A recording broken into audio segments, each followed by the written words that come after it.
আসসালামু আলাইকুম দর্শক, আরেকটা পর্বে উপস্থিত হলাম তুমি কে আমি কে এই অনুষ্ঠানে। আমি মাবরুর রশিদ বান্না। আজকে আমার সাথে উপস্থিত আছেন আরও দুইজন খুবই স্পেশাল মানুষ। জুলাই তো ভাই বোন, আমি যেটা সবসময় বলি সেটা হচ্ছে আমাদের প্রাপ্তি, জুলাইয়ের প্রাপ্তি, আমার প্রাপ্তি। একজন হচ্ছেন আমার বোন, ওনার নাম হচ্ছেন ফারহানা হোসেন জিম, ওনার সাথে পরিচয় করে দিচ্ছি। আরেকজন হচ্ছেন ইয়াসির সামি, এবং ইয়াসির সামিকেও আপনারা অনেকে চিনবেন, আবার অনেকে চিনবেন ফারহানা হোসেন জিমকেও। আমি ওকে ফারহানা নামেই ডাকি, নাকি? হ্যাঁ। ফারহানা কেমন আছো? আছি আলহামদুলিল্লাহ। যাক আলহামদুলিল্লাহ। সামি কেমন আছো? এই তো আলহামদুলিল্লাহ। আচ্ছা, দর্শকদের জন্য একটু ইজি করে দিচ্ছি। হ্যাঁ, মানে আমাদের 1 বছর হয়ে গেল, তো অনেকের হয়তো অনেক স্মৃতি মনে থাকতে নাও পারে।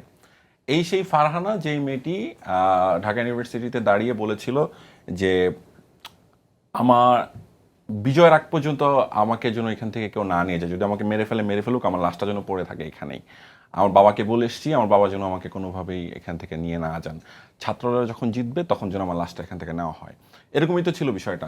আমি এক্স্যাক্টলি ভাবে বলতে পারলাম না লাইন্সগুলো, কারণ কোটেশন টাইপ হয়ে গেছে। সো এই সেই ফারহানা, সেই সাহসী মেয়েটা, সে অগ্নিকন্যা এভাবে বললেও আসলে কম হয়ে যাবে, আমার কাছে মনে হয় এটার থেকেও বেশি কিছু। তো ফারহানা, কেমন চলছে জীবন? আলহামদুলিল্লাহ চলে যাচ্ছে মোটামুটি। দেশের রাজনীতি দেখতে দেখতে বিশ্লেষণ করতে করতে চলে যাচ্ছে দিন। দেশের রাজনীতি বিশ্লেষণ করা হচ্ছে খুব বেশি। একটু যাক, এটা খুব ভালো যে তুমি হাসছো, এটা ভালো লাগছে যে মানে বিজয়ের হাসি। হ্যাঁ, বিজয়ের হাসিটা তোমার মধ্যে আছে, এটা পাই। হ্যাঁ, আমি জানি অনেক অপ্রাপ্তিও আছে, আমাদের অনেক কথাবার্তা যখন হয় তখন বোঝা যায় প্রাপ্তি অপ্রাপ্তির গল্পই তো আসলে জীবন। তো চলছে, কিন্তু এই যে একটা আন্দোলনে গেলে এবং আন্দোলনটাতে সফল হলে, এই যে বিজয়টা আসলো, এরপরে ফিলিংসটা কি ছিল আসলে? প্রথম যেই ফিলটা কি ছিল, মানে কি কি দৃশ্য তুমি দেখলে, প্রথমে মানুষ তোমাকে কিভাবে রিসিভ করলো, সেই গল্পটা শুনতে চাই। মানুষ রিসিভ করেছে 5 তারিখে। এটা আসলে আমার জীবন সব থেকে বড় পাওয়া। নিজের কাছে নিজের খুব গর্ব গর্ব হয়েছিল ওই টাইমটাতে, যে আমি দেশের মানুষের মুখে এতটা হাসি ফোটাতে পেরেছি। মানে তুমি অনেক প্রাউড ছিলে? হ্যাঁ, আমি অনেক বেশি প্রাউড ছিলাম যে না, আমি হয়তো বা কিছু করতে পেরেছি দেশের মানুষের জন্য। তো ওই টাইমটাতে মানুষের মুখে মানে খুশির যে একটা কান্না থাকে না, ওটা আমি নিজ চোখে দেখেছি। তো কেউ এসে বুকে জড়ায় ধরছে, কেউ এসে পায়ে, মানে আমার থেকে বয়সে অনেক বড়, তারা এসে পা ধরতে চাচ্ছে, মানে আপু আপনি সে, আপু আপনি সে, তুমি বেঁচে আছো, মানে এমন একটা পর্যায়ে আমি তো মারা গেছি এই একটা গুজব একটা ছড়িয়ে গিয়েছিল।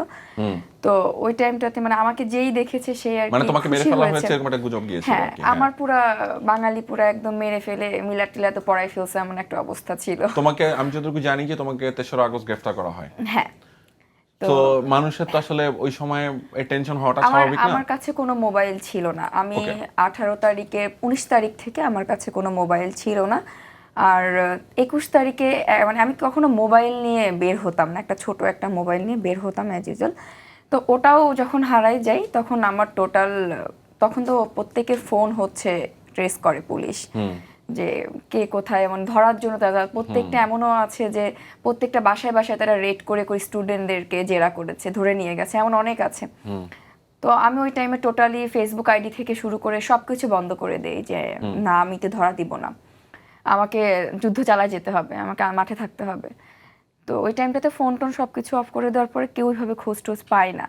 তো হঠাৎ করে যখন নেট ছিল না, নেট বন্ধ করে দিল, তখন মানে 5টা মেয়ের যে মারা গেছে এরকম আসলে একটা গুজব বের হয়। সিথি আপু ছিল, এরপরে আয়শা নামে একটা মেয়ে ছিল, এরকম কয়েকটা মেয়ে, আর এনএসইউতে পড়তো একটা মেয়ে আপু। আচ্ছা, ইনক্লুডিং ইউ? হ্যাঁ, ইনক্লুডিং আমি। তো ওই যে আমি মারা গেছি একটা গুজব, এমনকি আমার বাবা মার সাথে আমার কোনো যোগাযোগ ছিল না। আচ্ছা। ওই টাইমটাতে মানে কারোর সাথেই আমার যোগাযোগ নেই, শুধুমাত্র ওই একটা ফোন, মানে নতুন একটা নাম্বার নিয়ে ফোন, সেটা হচ্ছে শুধুমাত্র যোগাযোগ স্থাপনের জন্য। যে সাপোজ ধরেন যে আমরা একটা দল আছে, দল বলতে আমরা যারা একসাথে আন্দোলন করছি, তো একটা পর্যায়ে গিয়ে তো আমরা সবাই একসাথে আন্দোলন করতে পারিনি, মানে আপনি আপনার শাহবাগের এরিয়াটাতে তো আমরা ঢুকতেও পারতাম না।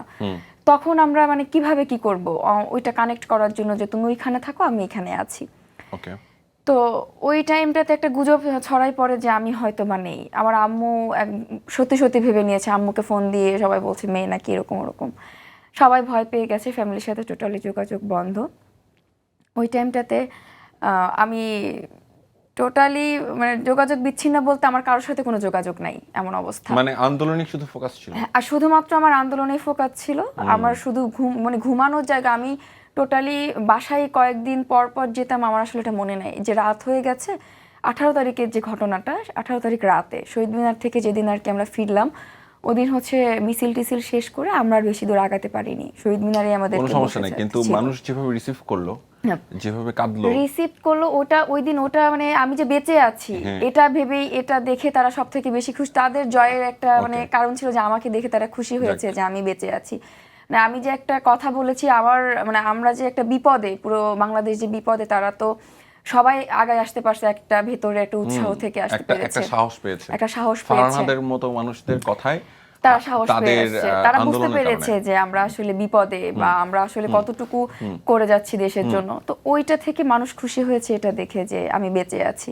তো যেই পেরেছে আমাকে জড়ায় ধরছে যে আপু আপনি বেঁচে আছেন, এটা একটা আমার নিজেরই চোখে পানি চলে আসে যে না, দেশের মানুষ আসলে আমাকে ভালোবাসছে বা আমি তাদের কাছে একটা ভালো কিছু এনে দিতে পেরেছি। এটা আমার কাছে সবথেকে বড় একটা পাওয়া ছিল। ওকে, যাক আমরা একটু আরেকজন কি বলবো, রয়্যাল বেঙ্গল টাইগারের কাছে আসি। আমার রয়্যাল বেঙ্গল টাইগার, আমার ছোট ভাই সামি, কেমন আছিস? এই তো আলহামদুলিল্লাহ ভালো। 1 বছর আগে আমাদের কথা হয়েছিল, সেটা ব্যক্তিগত পর্যায়ে। আজকে ন্যাশনাল পর্যায়ে কথা হচ্ছে, একটা ন্যাশনাল টেলিভিশনে আমরা কথা বলছি, আমরা সোশ্যাল মিডিয়াতে কথা বলছি। আজকে এই যে আমরা কথা বলছি এটা অনেক মানুষ শুনবে হয়তো, ইনশাল্লাহ। তো সামি সেই মানুষটা, আমি একটু রিকল করায় দিচ্ছি দর্শকের উদ্দেশ্যে। সেটা হচ্ছে সেই ছেলেটা যে আসমানের দিকে হাত দিয়ে বলেছিল এমন একটা পর্যায়ে চলে যায় না যেখান থেকে মানুষ আর ফিরে আসতে পারে না, আল্লাহ কিন্তু অন্তরে সিলমোহর মেরে দেন। এরকমই তো ছিল কথাটা, আমি খুব সংক্ষেপে বললাম। সামি যেভাবে বলছে এভাবে আমার পক্ষে বলা সম্ভব না। সামি ব্রিলিয়েন্ট। সামির একটু ইন্টারেস্টিংলি সামির বয়সটা একটু বলে দিই। সামিকে জিজ্ঞাসা করতেছিলাম আমাদের বয়স কথা, বলতেছে 18। তো 18 বছরের একটা ছেলে এত চমৎকারভাবে সে কথাগুলো গুছিয়ে বলেছিল ওই সময়, এবং যেটা অনেক বয়স্ক মানুষ যাদের অনেক শিক্ষা, অনেক জ্ঞান, যারা জ্ঞানের ভান্ডারে লাভ দিয়ে তারা অনেক কিছু উদ্ধার করে ফেলছেন, হ্যাঁ, তারা ওই সময়ে গণহত্যাকারীর পক্ষে ছিলেন, কথা বলছেন। কিন্তু একটা ছেলে 18 বছরের, যে আসলে ওই সময় তখন তো 18 ছিল না, 17 ছিল, 17 বছরের একটা ছেলে এরকম একটা ফাইট করেছিল। তা আমার প্রশ্ন হচ্ছে সামি, এই যে ওই সময় ওই দিনে যে স্পিরিটটা, ওই স্পিরিটটা কি এখনো তোর মধ্যে আছে? আচ্ছা আচ্ছা, আছে, ফিল করো সেটা, তুই একদম ফিল করিস? আমি সবসময় ওইটাই ফিল করি, মানে আমার মধ্যে ওইটা ফার্স্টে থেকে ছিল। আচ্ছা, ওকে। আমি শুধু জানতে চাই যে আমি সেম কোশ্চেনটাই করতেছি, যে যখন বিজয় আসলো তখন মানুষ তোকে কিভাবে রিসিভ করলো? আমাকে রেসপেক্টফুল ওয়েতে রিসিভ করেছে। আচ্ছা, সেটা কিরকম, মানে একটু যদি বলিস বিষয়গুলো। রেসপেক্ট দিয়েছে মানে সব পারিপার্শ্বিক মানুষগুলো যারা, তারা কিভাবে তোকে নিল? আমাকে অনেক বেশি রেসপেক্ট দিয়েছে। টিচাররা, স্টুডেন্টরা, ফ্রেন্ডরা, জুনিয়ররা, সিনিয়ররা, প্যারেন্টস, সবাই। আচ্ছা, রেসপেক্ট দিয়ে এখন তারা কিভাবে দেখে এখন আজকে পর্যন্ত 1 বছর পরে অলমোস্ট? এখনো রেসপেক্টফুল ওয়েতেই দেখে আচ্ছা, সবাই। কথার ভ্যালু আছে, মানে কথা ভ্যালু করে? হ্যাঁ। আচ্ছা, আমি যদি ভুল না করে থাকি, একটু আগে কথা হচ্ছিল যখন, সেটা খুব ইন্টারেস্টিং লাগছে। সেটা হচ্ছে আমি জিজ্ঞাসা করছিলাম তোকে, একটা প্রশ্ন করছিলাম যে তুই কি পলিটিক্স করবি কিনা। তো তুই বাংলাদেশের বর্তমান পলিটিক্যাল পার্টির সাথে মিল রেখে বা অমিল রেখে, যেভাবেই হোক না কেন, বাংলাদেশপন্থী, মানে কখন যদি তুই পলিটিক্স করিস তাহলে কীরকম একটা পলিটিক্যাল পার্টি তুই চাস? এটা তোর পার্সপেক্টিভ, সামনের দিনে, যেহেতু তুই একজন জুলাই যোদ্ধা, একটা অধিকার তোর আছে, সেই অধিকারের জায়গা থেকে কেমন পলিটিক্যাল পার্টি তুই চাস? আমি ফার্স্ট অফ অল নিজেকে বিল্ড করার চেষ্টা করতেছি, কারণ পলিটিক্যাল পার্টি বা পলিটিক্যাল আইডিওলজি থেকে আমি আসলে কি পাবো বা কি পাবো না, বা আমি ওইখানে ডিজার্ভ করি, এটা যদি চেয়ে বসে থাকি তাহলে আসলে সেম পরিস্থিতি বারবার আসবে। তাই আসলে আমি মনে করি যে আমাদের কোর যেই সমস্যাগুলো, যেগুলো আসলে সবার মাঝখানে আছে, ওগুলো আসলে ফার্স্টে ফিক্স করা উচিত, যা আমি নিজের মধ্যে ফিক্স করার চেষ্টা করতেছি। তো আস্তে আস্তে যখন ওটা ফিক্স হবে তখন ওইটা আমি মনে করি যে সমস্যাটা সলভ করবে। আর এটা একটু হার্ড, কারণ আমি মানে এই বিষয়গুলো একটু হার্ড কেন, কারণ আমাদের দেশে বা প্রত্যেকটা দেশের ক্ষেত্রেই, পুরো পৃথিবীর ক্ষেত্রেই সবচেয়ে বড় যেই সমস্যাটা সেটা হলো যে লিটারেসি আসার আগে ফ্রিডম অফ স্পিচ আসছে। মানে দেখা যাচ্ছে যে শিক্ষাগত যোগ্যতা বা মানে একটা বিষয়ে ওপিনিয়ন দেওয়ার মতো যে যোগ্যতাটা, সেটা আসলে খুব দ্রুত চলে আসছে অনলাইনের কারণে। মানে শিক্ষাগত যোগ্যতা আসে নাই ভালো মতো, বাট ফ্রিডম অফ স্পিচ যেটা, মানে সবাই যে মতামত দিতে পারবে, এই অপরচুনিটিটা সবার আইসা পড়ছে, অনেক আগে আইসা পড়ছে, যা কিনা আসলে একটা বড় সমস্যা। কারণ সবাই সব বিষয়ে অপিনিয়ন দিচ্ছে, যেটা আসলে উচিত না। অনেক অনেক বিষয়ে অপিনিয়ন দিচ্ছে। এখন কথা হলো যে মাস অডিয়েন্সকে ম্যানিপুলেশন করা ওই বিষয়ে ইজি, কারণ তারা তো ওই বিষয়টা বুঝতেছে না। তারা তো একটা ভুল ডিটেলস বা তাদের তো জাজ করার যে ক্ষমতাটা ওইটা তো নাই, কারণ লিটারেসি তো নাই। এখন জাজ করার যে ক্ষমতাটা ওইটা তো আসলে নাই। এখন আমি এটা যখন খেয়াল করলাম তখন বুঝতে পারছি যে আমার মধ্যে এটা আছে কিছুটা। কারণ অনলাইনে যা ঘটতেছে, আমি যদি একটা সেম পোস্ট আমি যদি 5বার দেখি, আমার মনে হয় যে ওটা ট্রু। তো আমি চেষ্টা করতেছি যে আমার যাতে ওই সমস্যাটা না হয়, যাতে জাজমেন্টাল যে ক্ষমতাটা ওইটা যাতে ফার্স্টে আসে। তাই আমি আপাতত নিজেকে বিল্ড করার চেষ্টা করতেছি। মানে প্রথমে তুই জাজমেন্টাল হতে চাস না? জাজমেন্টাল হতে চাই, কিন্তু যে জাজমেন্টাল হওয়ার পরে যে আমি ভুল ডিসিশনটা নিব না, আচ্ছা, ওইটা বিল্ড করতে চাই। তাহলে তো সেটার জন্য আসলে যথেষ্ট পরিমাণ রিসার্চ এবং হ্যাঁ। টাইম দিতে হয়। আমরা যে এখন যেটা সোশ্যাল মিডিয়ায় আমরা যে ফেনোমেননটা দেখি, সেটা হচ্ছে যে আসলেই সবাই যেটা নিয়ে লাফাচ্ছে ওটার পিছনে সবাই দৌড়ানো। হ্যাঁ, এই জন্য 2 ঘন্টা 3 ঘন্টা ওয়েট করলে কিন্তু একটা পিকচার পাওয়া যায়, সেটার জন্য কিন্তু অনেক অপেক্ষা করেন না। হ্যাঁ, এটা কিন্তু একটা ভুল স্ট্র্যাটেজি আমার কাছে মনে হয়, যে একটা মিস ইনফরমেশন চলে আসছে। আর এখন তো ভাইয়ারা যে পালাইছেন তারা তো আসেন গুজব বেলানোর তালেই, এবং সেই গুজবে সারা বাংলাদেশের মানুষ অস্থির করে ফেলেন সবসময়। তো এই যে মাইলস্টোনের যে ঘটনাটা ঘটলো এটার দিনে, মানে টিচাররা বলতেছে যে আমাদের ছাত্ররা, আমরা হিসাবটা জানবো, কেন জানবো না, আমাদের ওই প্যারেন্টসরা কোথায় চলে গেল। কিন্তু কয়েকজনের পেজে দেখলাম যে 300-350 জন মাইরে ফেলছে। মানে কেন, মানে এই যে এই জিনিসটা কেন মনে হচ্ছে, যে মানে তোর কাছে কি ফিল হয় যে মানুষ এত সংখ্যায় মরে গেলে, মানে 350 জনের মেরে ফেললো, 400 জনের মেরে ফেলতেছে, 600 জনকে ইয়ে করে আহত করে ফেলতেছে, পরে দেখা যাচ্ছে তার প্রোফাইল পিকচারে যে দেখা যাচ্ছে সে শেখ হাসিনার লাভার। ঠিক আছে, কেন, হোয়াট ইজ লাইক দ্যাট, মানে এই ফিলটা কেন তাদের মধ্যে, এখনো তারা এরকম কেন, এতগুলো হত্যা, এতগুলো জান নেওয়ার পরেও তাদের এই রিয়েলাইজেশন হয় নাই কেন? আমি মনে করি যে গত 200 বছরের মাঝখানে আমাদের মাঝখানে এটা একটা ইকোসিস্টেমের মতো হয়ে গেছে। ইকোসিস্টেম কেন বলি, কারণ ইকোসিস্টেম বলতে কি বোঝায়, যে ব্যাঙ সাপকে খাবে, সাপ ব্যাঙকে খাবে, দেন আরও আদার অ্যানিমেল যেটা আছে, তারা একটা সাইকেলের মতো হয়ে গেছে। এখন কিছু মানুষ ওই সাইকেলে থাকতে চায়, কিছু মানুষ নিজেকে ব্যাঙের জায়গায় কল্পনা করে, কিছু মানুষ নিজেকে সাপের জায়গায় কল্পনা করে। তারা ওইভাবেই কল্পনা করে নিজেকে, দ্যাটস ওয়াই তারা শোষিত হইতে বা শোষণ করতে পছন্দ করে, মানে ভিকটিম হতেও পছন্দ করে, আবার সে ওই শোষণটা করতেও পছন্দ করে। এখন মজার বিষয় হলো কেউ আসলে ওই সাইকেলটা ব্রেক করতে চায় না, আর খুব কম মানুষই ওই সাইকেলটা ব্রেক করতে চায়, কারণ এটা কমফোর্ট জোনের মতো। সবাই ওই সাইকেলটা ব্রেক করতে চায় না, এটা হলো সমস্যা। এখন একটা মানুষ যখন বেশি ভাবলে আসলে সমস্যা। এখন একটা মানুষ যদি তার হোল লাইফে একটা আইডিওলজি নিয়ে বড় হয়েছে, মানে ধরেন সে আওয়ামী লীগ করে, সে বঙ্গবন্ধু আইডিওলজি নিয়ে বড় হয়েছে 15টা বছর, মানে সে 15 বছর বা 17 বছর তার লাইফের হাফ অফ দ্য টাইম সে ওই আইডিওলজি নিয়ে বড় হয়েছে। এখন সে যখন হঠাৎ করে ট্রুথ সে নিতে চাবে না, জিনিসটা এমন না যে সত্যি নাই, সত্যি এক্সিস্ট করে, সত্য এক্সিস্ট করে, সামনেই এক্সিস্ট করে, কিন্তু সে ওটা নিতে চায় না, কারণ সে জানে সে যদি সত্যটা নেয় তাহলে তার মাঝখানে রিগ্রেটের আগুন জ্বলবে। সে ওই রিগ্রেটটা নিতে পারবে না, তার মধ্যে ওই ক্ষমতাটা নাই, সে নিতে পারবে না, তাই সে জাস্ট সাপোর্ট করে। শুধুমাত্র রিগ্রেট নিতে পারবে না বলে, ভেতরে জ্বলবে বলে, সে কনসিকোয়েন্সটা নিতে পারবে না, আর অন্যায় করেই যাবে, মানে তার ফিলোসফিটা এরকম হয়তো, আমি সেটা বললাম। ওকে, হ্যাঁ, এটা কিন্তু একটা ভালো সাইড পেলাম আমরা, একটা ভালো একটা অ্যাঙ্গেল পেলাম ভাবনার। হ্যাঁ, এটা ভালো, খুব ভালো। এই জায়গাটা থেকে আসি ফারহানার কাছে।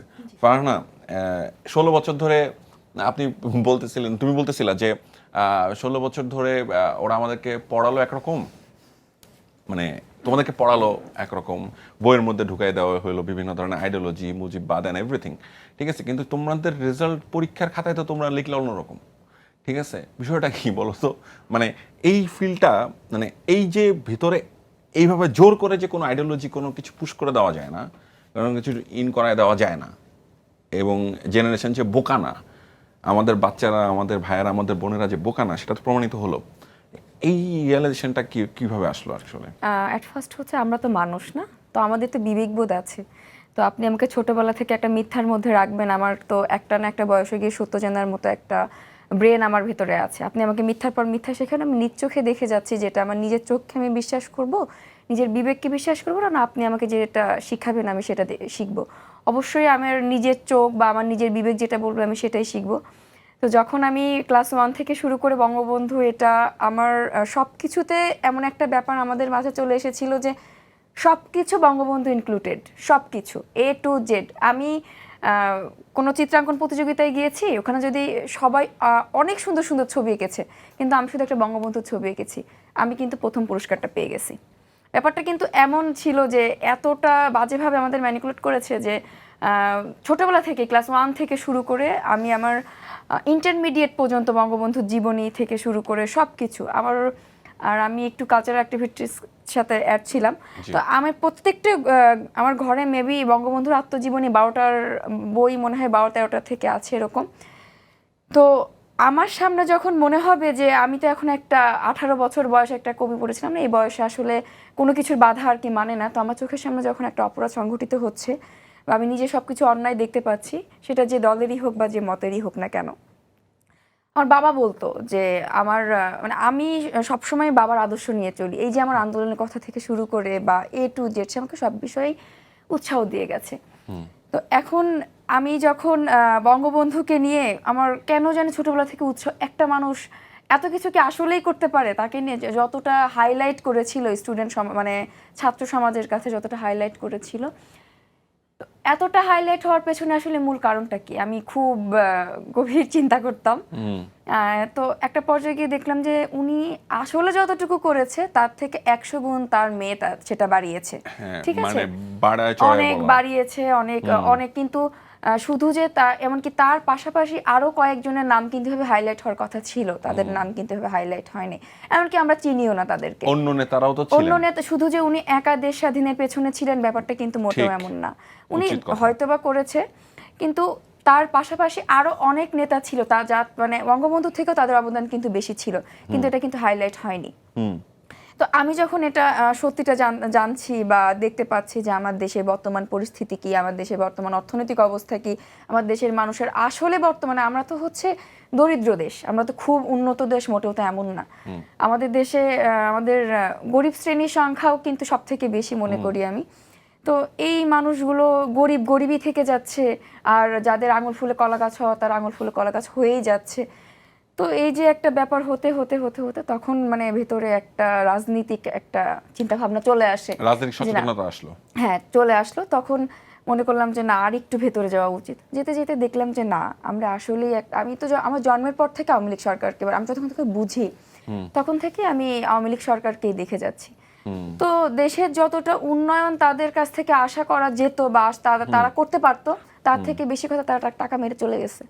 নিজেদের পকেট ভারী করে যতটুকু মনে করেন যে খুচরা পয়সা ছিল সেটা দেশের পেছনে দিয়েছে। $234 বিলিয়ন পাচার করেছে। হ্যাঁ, তো খুচরা পয়সাগুলো শুধু দেশের মানুষের জন্য ছোট ছোট কাজ করে গেছে। এটা যদি আপনাকে 15 বছর সময় দেওয়া হয়, আপনিও এটা করতে পারবেন ইজিলি। ওকে, পদ্মা সেতু 10,000 কোটি টাকার প্রজেক্ট 40,000 কোটি টাকা দিয়ে হয়েছে। এই যে 30,000 কোটি টাকা কোথায় চলে গেছে এটা আমরা কেউ জানি না। তো এই যে জানি এখন বিদেশে আছে। হ্যাঁ বলো। তো আপনাকে দেওয়া হলে 15 বছর সময়, আপনি নিজেও এরকম ছোট ছোট কাজ দেখে বলতে পারবেন যে আমি পদ্মা সেতু করেছি, আমি এটা করেছি, ওটা করেছি। তো আমি আসলে আমি ভোটার হয়েছি 3 বছর, আমি একবার ভোট দিতে পারিনি। আমি ভোট কেন্দ্রে যেয়ে দেখি আমার ভোট হয়ে গেছে। ঠিক আছে, আমি 2বার ভোট দিতে গেছি, 2বার যেতে গিয়ে দেখি যে আমার ভোট, আমি দিব ভোট তো হয়ে গেছে, আমি তো ভোট দিতে পারিনি। তো এই যে বিনা ভোটে যে একটা স্বৈরাচার জানা, আমার এটা তো তুমি তোমার বাবার ক্ষেত্রেও দেখেছো যে তোমার বাবার ভোট দিয়ে দিছে। আমার বাবা মানে একটা অবস্থা, আমার বাবা ভোট কেন্দ্রে যেত না, যে আমার তো ভোট হয়ে গেছে, আমি শুধু শুধু গিয়ে কি করব। কি ফ্রাস্ট্রেশন। হ্যাঁ, মানে সে যেত না। আর আমি খুব আগ্রহ নিয়ে যে আমি তো নতুন নতুন ভোটার, আমি কোনদিন ভোট দেইনি, আমি ভোট দিতে যাব।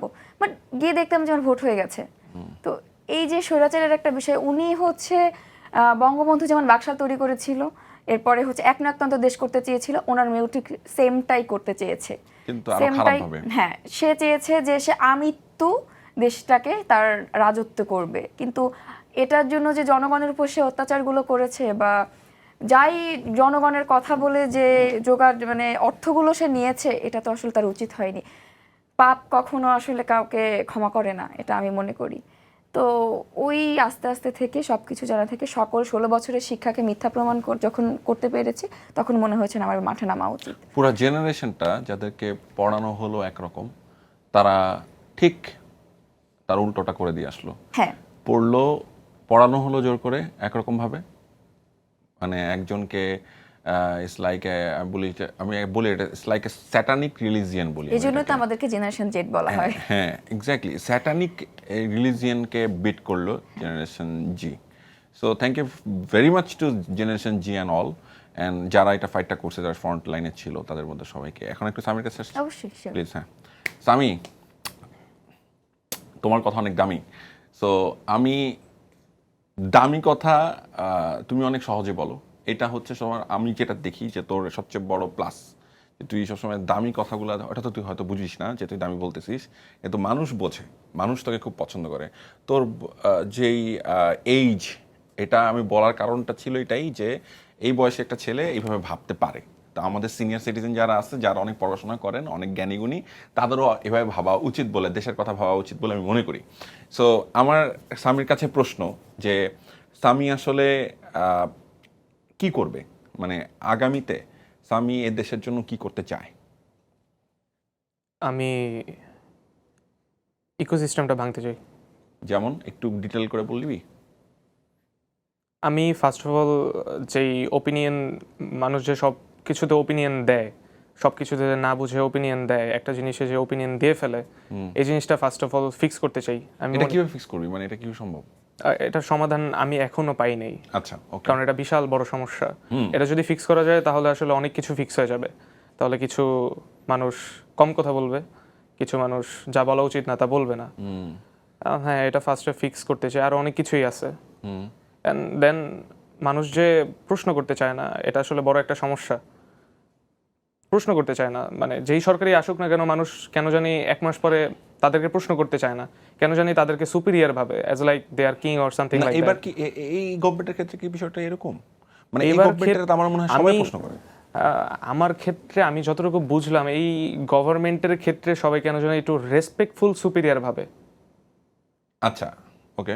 মানে রেসপেক্টফুল ওয়েতে সুপিরিয়র ভাবে, আরেকটা হলো যে খারাপ ভাবে সুপিরিয়র ভাবে, জাস্ট আই হ্যাভ টু, মানে এরকম না, জিনিসটা রেসপেক্টফুল ওয়েতে সুপিরিয়র ভাবে। আচ্ছা তো দ্যাটস ওয়াই হয়তো কোশ্চেনটা একটু বেশি করে, আগের থেকে বেশি করে। কিন্তু এটা যদি ফার্স্টে করতো তাহলে আর এখন ওই এক্সপেকটেশন থাকতো না, বা ওই এখন এসে গালি দেওয়া লাগতো না। এখন যে গভর্নমেন্টের ভিতরে যে মানুষগুলো ঢুকে গেছে, হ্যাঁ, স্বৈরাচারের সময় যারা খুবই সুবিধাভোগী ছিল, তাদেরকে নিয়ে কিছু বলার আছে তোর? তারা তো আর তারা আসলে কিভাবে জুলাইয়ের স্পিরিট, এই 16-17 বছরের যে ফাইটটা, মানুষের কষ্ট দুঃখ, মানুষের যন্ত্রণা, মানুষের জীবন হারানো, তাদের আত্মীয় স্বজনের কষ্ট, পরিবারের মানুষের কষ্ট, এটা তারা কিভাবে ফিল করবে? তারা তো ওই সময়টাও তারা ভালো ছিল, এখনো তারা ভালোই আছে। আবার তারা এটাও বলতে পারে আগেও ভালো ছিলাম, এখনো ভালো আছি। এই লোকগুলোকে নিয়ে কিছু কথা আমি শুনতে চাই স্বামীর কাছে। তারা কি ফিল করবে এটা আসলে আমি ভাবি না। তারা তাদের বিচার প্রাপ্য, তাদের কি ফিল হওয়া উচিত, বা তারা আসলে এই আমাদেরকে নিয়ে ভাববে বা আমাদেরকে নিয়ে ভাববে না, বা তারা কিভাবে নিজের রিগ্রেটটাকে সামলাবে, এগুলো নিয়ে আমি ভাবি না। আমি জাস্ট মনে করি যে বিচার হওয়া উচিত। বিচার সমাজের একটা বেসিক ফান্ডামেন্টাল, যা ছাড়া আসলে সমাজ টিকে না। সো তারা আসলে কিভাবে ওইটাকে ম্যানেজ করবে ওইটা দেখি না। আমি মনে করি তাদের আসলে বিচার হওয়া উচিত। বিচারটা কিভাবে হবে? ও তো ক্ষমতার কেন্দ্রবিন্দুতে ঢুকে গেছে। সমস্যাটা হলো আমরা হয়তো কোনো একটা ভুল আছে আমাদের মাঝখানে, মানে আমাদের জনগণের মাঝখানে কোনো একটা ভুল আছে, যার কারণে আমরা একটু অন্যভাবে দেখতেছি সরকারটাকে। আমাদের পার্সপেক্টিভ চেঞ্জ করা লাগবে। আমরা সরকারকে গত 16 বছর ধরে যেই পার্সপেক্টিভে দেখেছি, যে গত 16 বছরে আমরা একটা আমলাকে বা একটা সিভিল সার্ভেন্টকে যেই পার্সপেক্টিভে দেখেছি, এখনো সেমভাবে দেখতেছি। দ্যাটস ওয়াই আমরা কোশ্চেনও করতেছি না, দ্যাটস ওয়াই আমরা আসলে তাকে নিয়ে ভাবতেছিও না। সব কেন জানি খালি শেখ হাসিনা কেন্দ্রিক, আমরা এটা ভুলে যাচ্ছি যে এটা একটা অর্গানাইজেশন ছিল। এখন ওই অর্গানাইজেশনের প্রত্যেকটা পার্সনকে আমরা কোশ্চেন করতেছি না বা বিচারের দাবি করতেছি না, যা কিনা একটা বড় সমস্যা। বড় সমস্যাটা হলো পার্সপেক্টিভ চেঞ্জ হয় না এখনো, আমাদের মাঝখানে অনেক পার্সপেক্টিভ চেঞ্জ হয় না এখনো। এটা খুবই ভালো একটা পয়েন্ট তুলছিস যে ওখানে তো শুধুমাত্র শেখ হাসিনা ছিল না, শেখ হাসিনা শুধু দুটো হাত ছিল না, শেখ হাসিনা তো সহস্র হাত ছিল। এটা একটা অর্গানাইজেশন ছিল। ও ওই সহস্র হাতগুলোর কি হচ্ছে? সহস্র হাতগুলোকে কি ঠিক পথে আনা গেছে? তাদেরকে কি ধরা গেছে? তাদেরকে কি জিজ্ঞাসা করা গেছে? তাদের কাছ থেকে মাপ কি তারা চেয়েছে? অনেকগুলো প্রশ্ন আসে কিন্তু এর মধ্যে। এখন এটার অ্যান্সার আমি ফার্স্টে দিয়েছি কিছুটা, এখন ব্যাখ্যা করি। যেমন ওই যে রেসপেক্টফুল সুপিরিয়র, যেটা এখন রাস্তায় আমরা একদিন, আমাদের আরেকটা বড় সমস্যা, আমরা 2 দিনে ভুলে যাই সবকিছু। রাস্তায় আমরা হয়তো আন্দোলন করেছি যে বিচার লাগবে, বাট আমাদের এটা আসলে বোঝা উচিত, আমাদের এখন যেই পরিস্থিতি দেশের, এটা সার্ভাইভিং মোডে আছে না। আমরা কোনো সিঙ্গাপুর আছি, না আমরা কোনো একদম আফ্রিকান কান্ট্রি আছি, আমরা আছি মাঝখানের কোনো একটা কান্ট্রিতে যেখানে সবাই সার্ভাইভ করতে চাচ্ছে। সার্ভাইভিং জোনে যখন আমরা থাকি তখন আমরা চাইলে ওই যে আক্ষেপ প্রকাশ করা, রাগ প্রকাশ করা, একজনের উপর দোষ চাপাই দিয়ে, এগুলো না। যেটা দরকার সেটা জাস্ট ফিক্স করা উচিত। এখন আমি আক্ষেপ দিলে হবে না, যেভাবে জিনিসটা ফিক্স করা উচিত সেভাবে ফিক্স করা লাগবে। এখন আমরা যদি রাস্তায় নেমেই 2 দিনে ভুলে যাই তাহলে সে লাভ নেই। আমি জানি না কিভাবে ফিক্স করা উচিত, অনেক মেধাবী মানুষজন আছে তারা জানে, আরও আমার থেকে অনেক বড় ভাইরা আছে তারা অনেক জানে, ভালো মতোই জানে। এখন আমি মনে করি তাদের আসলে ওই পদ্ধতিতে যাওয়া উচিত, ফিক্স করা উচিত। আক্ষেপ প্রকাশ করে কোনো লাভ নেই। আক্ষেপ করতেছি 200 বছর ধরে, ব্রিটিশ ছিল, পাকিস্তান ছিল, আওয়ামী লীগ ছিল, অনেক কিছুই ছিল, তাই আক্ষেপ প্রকাশ করে লাভ নেই। এটা আসলে ক্ষোভের সময় না, আক্ষেপের সময় না, সময় নষ্ট হবে। আমাদের জাস্ট ফিক্স করা উচিত। ফিক্স করার পেছনে সামিদেরও তো আসলে ভূমিকা থাকা উচিত, ফারহানাদেরও তো ভূমিকা থাকা উচিত। তারা যদি ফিল্ড ছেড়ে চলে যায় তাহলে আমি তো আসলে ফিল্ড ছাড়ি না। আচ্ছা বল। আর দ্বিতীয় বিষয়টা হলো আমি যখন যেই বিষয়ে ওপিনিয়ন দেওয়া উচিত আমার, সে বিষয়ে আমি ওপিনিয়ন দেই। আর আমি ফিল্ড ছাড়তেছি না, তো দ্যাটস আমি বলতেছি না, দ্যাটস আমি কোনো আক্ষেপ প্রকাশ করি না, না কোনো রাগ দেখাই, না আক্ষেপ করি, না কোনো কিছু নিয়ে জাস্ট বলি যে এটা কেন হইলো, এটা কেন হবে, কেন আমার সাথেই হয়, এগুলো বলি না। জাস্ট ফিক্স করা উচিত। ওই জিনিসগুলো ফিক্সের দিকে আমি ফোকাস দিচ্ছি বিকজ অফ আমি ফিল্ডে আছি, না হলে তো এটা ভাবতাম না। ওকে, তোর নিজস্ব একটা অ্যাঙ্গেল আছে, সেটাকে আমি রেসপেক্ট করি এবং পারফেক্ট, ঠিকঠাক আছে। মানে আমি 1 বছর আগে যখন স্বামীর সাথে মিট করলাম, 1 বছর পরে আমি এসে ন্যাশনাল পর্যায়ে মিট করলাম, মানে একটা টেলিভিশনে আমরা কথা বলতেছি, তখন আমার ভালো লাগছে যে স্বামী এখনও আগের জায়গাতেই খুব ভালোভাবে কনস্ট্রাকটিভ, আরও কনস্ট্রাকটিভ, সে নিজেকে সেলফ ডেভেলপমেন্টে সে নিজেকে নিয়োজিত করেছে। Good, very good. আচ্ছা, যাই হোক, একটু ফারহানার কাছ থেকে আসছি। ফারহানা, অনেক কথাই তো হলো আপনার সাথে, মানে তোমার সাথে, সরি আপু, আজকে প্রথমবার তোমার সাথে আমার দেখা হলো, এর আগে অনেকবার কথা হয়েছে, কিন্তু দেখা হওয়ার পরে আমি যেটা বুঝলাম তোমার ভিতরে এক ধরনের আক্ষেপও আছে। যেই কথা বলছিল ও হচ্ছে অনেক কিছু নিয়ে আক্ষেপ করে না, কিন্তু তোমার কিন্তু আক্ষেপ থাকার আবার ভ্যালিড রিজনও আছে। হ্যাঁ, এমন না যে সেগুলা না, কিন্তু আমি যতটুকু জানি তুমি এক ধরনের একটা পলিটিক্যাল ওরিয়েন্টেশনের মধ্যেও যেতে চেয়েছিলে, কিন্তু আর যাওনি, আবার ব্যাক অফ করেছো। আসলে কি হয়েছে, মানে কোথায় আসলে আক্ষেপটা? আচ্ছা, এখানে কথা বলতে গেলে তো অনেক হিউজ কথা চলে আসে। আক্ষেপ, ফার্স্ট টাইমে খুবই খুশি ছিলাম যে না, আমার দেশ এখন মুক্ত, আমার দেশ এখন স্বাধীন। কিন্তু ডে বাই ডে যখন বুঝতে থাকলাম যে না, আমার দেশের অবস্থা অতটা আসলে আমরা যেভাবে চেয়েছিলাম দেশকে হয়তো বা দেখতে পাচ্ছি না। তো আমি চেয়েছিলাম যে আমি একটা নেতৃত্ব রাখবো আমার নিজের জায়গা থেকে, যে না, আমি একটু দেশের জন্য একটু কোনো কিছু করা উচিত। তো যখন আস্তে আস্তে ইনভলভ হতে থাকলাম, তখন দেখলাম যে হাসিনার কথা বলেন আর যার কথাই বলেন না কেন, হাসিনার চেহারা যদি আমি আপনাকে বসাই দিই, আপনি নিজেও হাসিনা হয়ে যাবেন। ক্ষমতার লোভ আর টাকার লোভ, দুইটা জিনিসই খুবই মারাত্মক জিনিস। তো বাংলাদেশের অবস্থাটা এমন হয়ে গেছে যে চেয়ারের জায়গায় আছে, শুধুমাত্র হাসিনার বদলে অন্য কোনো কেউ এসে বসে গেছে। আমি একটু এখানে দ্বিমত পোষণ করতে পারি, করি একটু বুঝাই অবশ্যই, বলি। শিওর। আমার কাছে যেটা মনে হয় যে হাসিনার আগেও তো এই চেয়ারে অনেক লোক ছিল, তারাও কি গণহত্যা করেছে সমানে? 1400 মানুষ মেরেছে? না, মারেনি। তারা কি গুম করেছে এভাবে? কিন্তু এটা তো মারাত্মক একটা মারাত্মক ক্রিমিনাল অফেন্স না, এটা তো সারা বিশ্বে নিন্দিত। আমি ওই জায়গা থেকে বলতেছি। সো আমি আসলে মনে করি না, এটা আমার ব্যক্তিগত মতামত, আমি মনে করি না হাসিনার সাথে কারো তুলনা চলে। বাই দ্য ওয়ে, সে তার জায়গার তো আছে, তার মতো যদি সবাই তো তার মতো হবে না, কিন্তু সিস্টেমগুলো একই রকম আছে। হ্যাঁ, সিস্টেম চেঞ্জ আমি হয়নি। আগে হচ্ছে টেবিলের উপরে দিয়ে টাকা দিতাম, এখন আমি টেবিলের নিচে দিয়ে টাকা নিচ্ছি, কিন্তু টাকা আমি দিচ্ছি। ঠিক আছে, ব্যাপারগুলো হচ্ছে এমন। বাংলাদেশের সিস্টেমগুলো আমার খুবই অপছন্দের। শুধুমাত্র যে হাসিনার কথা বলবো, ব্যাপারটা মোটেও এরকম না। হাসিনা পরবর্তী সময়ের আক্ষেপ নিয়ে কথা বলতে চাই। আক্ষেপ, আমার সব থেকে বেশি খারাপ লেগেছে যে আমার বাংলাদেশে আমি নিরাপদ না। আমার বাংলাদেশ আমাকে কিছু দিতে পারছে না। আমি বাংলাদেশের কাছে যতটুকু আশা করেছিলাম একটা নিরাপত্তা, বাংলাদেশ তো দিবে না, সরকার যেই দিক না কেন, সিস্টেম আমাকে দিতে পারছে না। আমরা সিস্টেমের বিরুদ্ধে কথা বলি। আমি বাংলাদেশের কাছে নিরাপত্তা পাচ্ছি না। আমি বাসা থেকে একটা মেয়ের জন্য যদি বলা যেতে পারে, আমরা যে বর্তমানে দেখছি যে খুন বলেন, চাঁদাবাজি বলেন না কেন, ধর্ষণ বলেন, এই জিনিসগুলো খুবই অ্যাভেলেবেল। এটা আপনার কারোর উপর কোনো ক্ষোভ আছে, আমার কারোর উপর কোনো ক্ষোভ আছে, আমি তাকে যে মেরে দিচ্ছি, রাস্তায় ফেলে আমি তাকে মারছি। আমি 2-3 দিন চিল্লাবো, আমি ফেসবুকে পোস্ট করব, নতুন একটা ঘটনা আসবে, সেটা কিন্তু ধামাচাপা হয়ে যাচ্ছে। এটা বিচার হচ্ছে কি হচ্ছে না এটা আপনিও জানতে পারছেন না, আমিও জানতে পারছি না, কিন্তু আমি কিন্তু এটা নিয়ে প্রতিবাদ করেছি ফেসবুকে। Yes. তো এই যে একটা সিস্টেম, যে আমার মনে হয় যে ধামাচাপা পড়ে যাওয়ার যে বিষয়গুলো, হাসিনার চলে যাওয়ার পর যে জিনিসগুলো হচ্ছে দেশে বর্তমানে, যদি ধরেন যে বিভিন্ন দলের কথা বলেন, আমি বাংলাদেশে ছোটবেলা থেকে 2টা দল চিনতাম, 3টা দল চিনতাম, এক হচ্ছে আওয়ামী লীগ, বিএনপি আর জামাত। এবারে আমি কোনো দল চিনতাম না। তো বিএনপির কথা যদি আমি আসি, আমার মনে হয় যে তারেক জিয়ার কথা যদি বলেন আপনি, আমি মনে করি বিএনপি দলটাকে আমার নিজেরও ভালো লাগতো একটা সময়। তো এখন আস্তে আস্তে মনে হচ্ছে কি আমরা না নিজেদের জিনিসগুলো নিজে হাতে নষ্ট করে ফেলছি। আমরা আমাদের নিজেদের জায়গাটা আমরা কোথায় ধরে রাখবো যে না জনগণ যাতে আমাদেরকে চায়, আমরা এই জিনিসটা না করে আমরা আমাদের ক্ষমতা বাস্তবায়ন করতে যাচ্ছি। ক্ষমতা বাস্তবায়ন করতে যাই নিজেদের পজিশনটা এটা নষ্ট তো করে ফেলছি। প্রত্যেকটা দলই ক্ষমতার পিছনে দৌড়াচ্ছে, দেশকে কিভাবে গোছানো কিন্তু যায়, দেশকে কিভাবে ভালো রাখা সবাই যায়। কিন্তু হাইলাইট হচ্ছে না। আমাদের বাংলাদেশের মানে এতগুলা দল সবাই কিন্তু জনগণের ভালোর জন্য কাজ করে যাচ্ছে, কিন্তু এখানে জনগণের ভালোটা আলটিমেটলি কোথায় হচ্ছে এটা কিন্তু আমি দেখতে পাচ্ছি না। আপনি দেখতে পাচ্ছেন কিনা আমি জানি না, আমি দেখতে পাচ্ছি না যে আসলে আমার উন্নয়নটা কোথা দিয়ে হচ্ছে বা কি হবে কি না হবে, বাট দেশটা পুরো বিশৃঙ্খলা একটা অবস্থায় আছে। অফকোর্স একটা বিশৃঙ্খলা একটা অবস্থার মধ্যে আছে, কোনো যেটা সন্দেহ থেকে নাই। হ্যাঁ। আর এবং এটা কেন হচ্ছে, এটা একটা বিষয় আছে একটু এখানে অ্যাড করার প্রয়োজন। 16 বছরে তুমি অত্যন্ত নষ্ট একটা রাজনীতির মধ্যে ছিলে। তুমি একটা ট্রমাটাইজড জেনারেশনকে, একটা জনগোষ্ঠীকে, কোটি কোটি মানুষকে তুমি যদি কাউন্সেলিং এর পর্যায়ে না নাও, তুমি এটা ঠিক করতে পারবা না। হ্যাঁ। তুমি যাই করো, এটার দায়িত্বটা কার ছিল?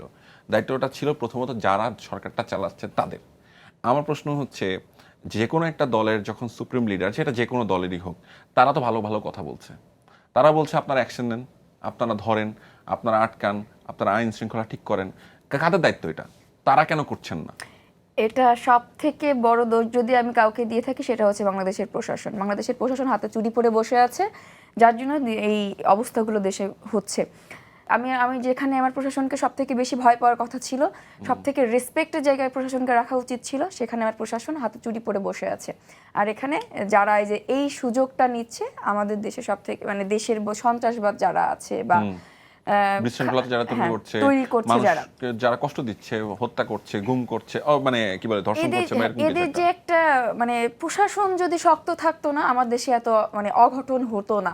প্রশাসনের জায়গা থেকে প্রশাসন একদম টোটালি চুপ হয়ে আছে। আমাদের যে বর্তমানে যে সরকার যে দায়িত্বে আছেন, উনার তো দরকার ছিল অ্যাটলিস্ট যে উনি ক্ষমতায় বসে সবার আগে উনার প্রশাসনটাকে ঠিক করা, যে আমার দেশে কোনো অপরাধ সংগঠিত হতে পারবে না, হলে স্ট্রেট ফরওয়ার্ডলি সেটার পদক্ষেপ নিতে হবে। দুর্নীতিবাজগুলোকে সবার আগে কিক আউট করার।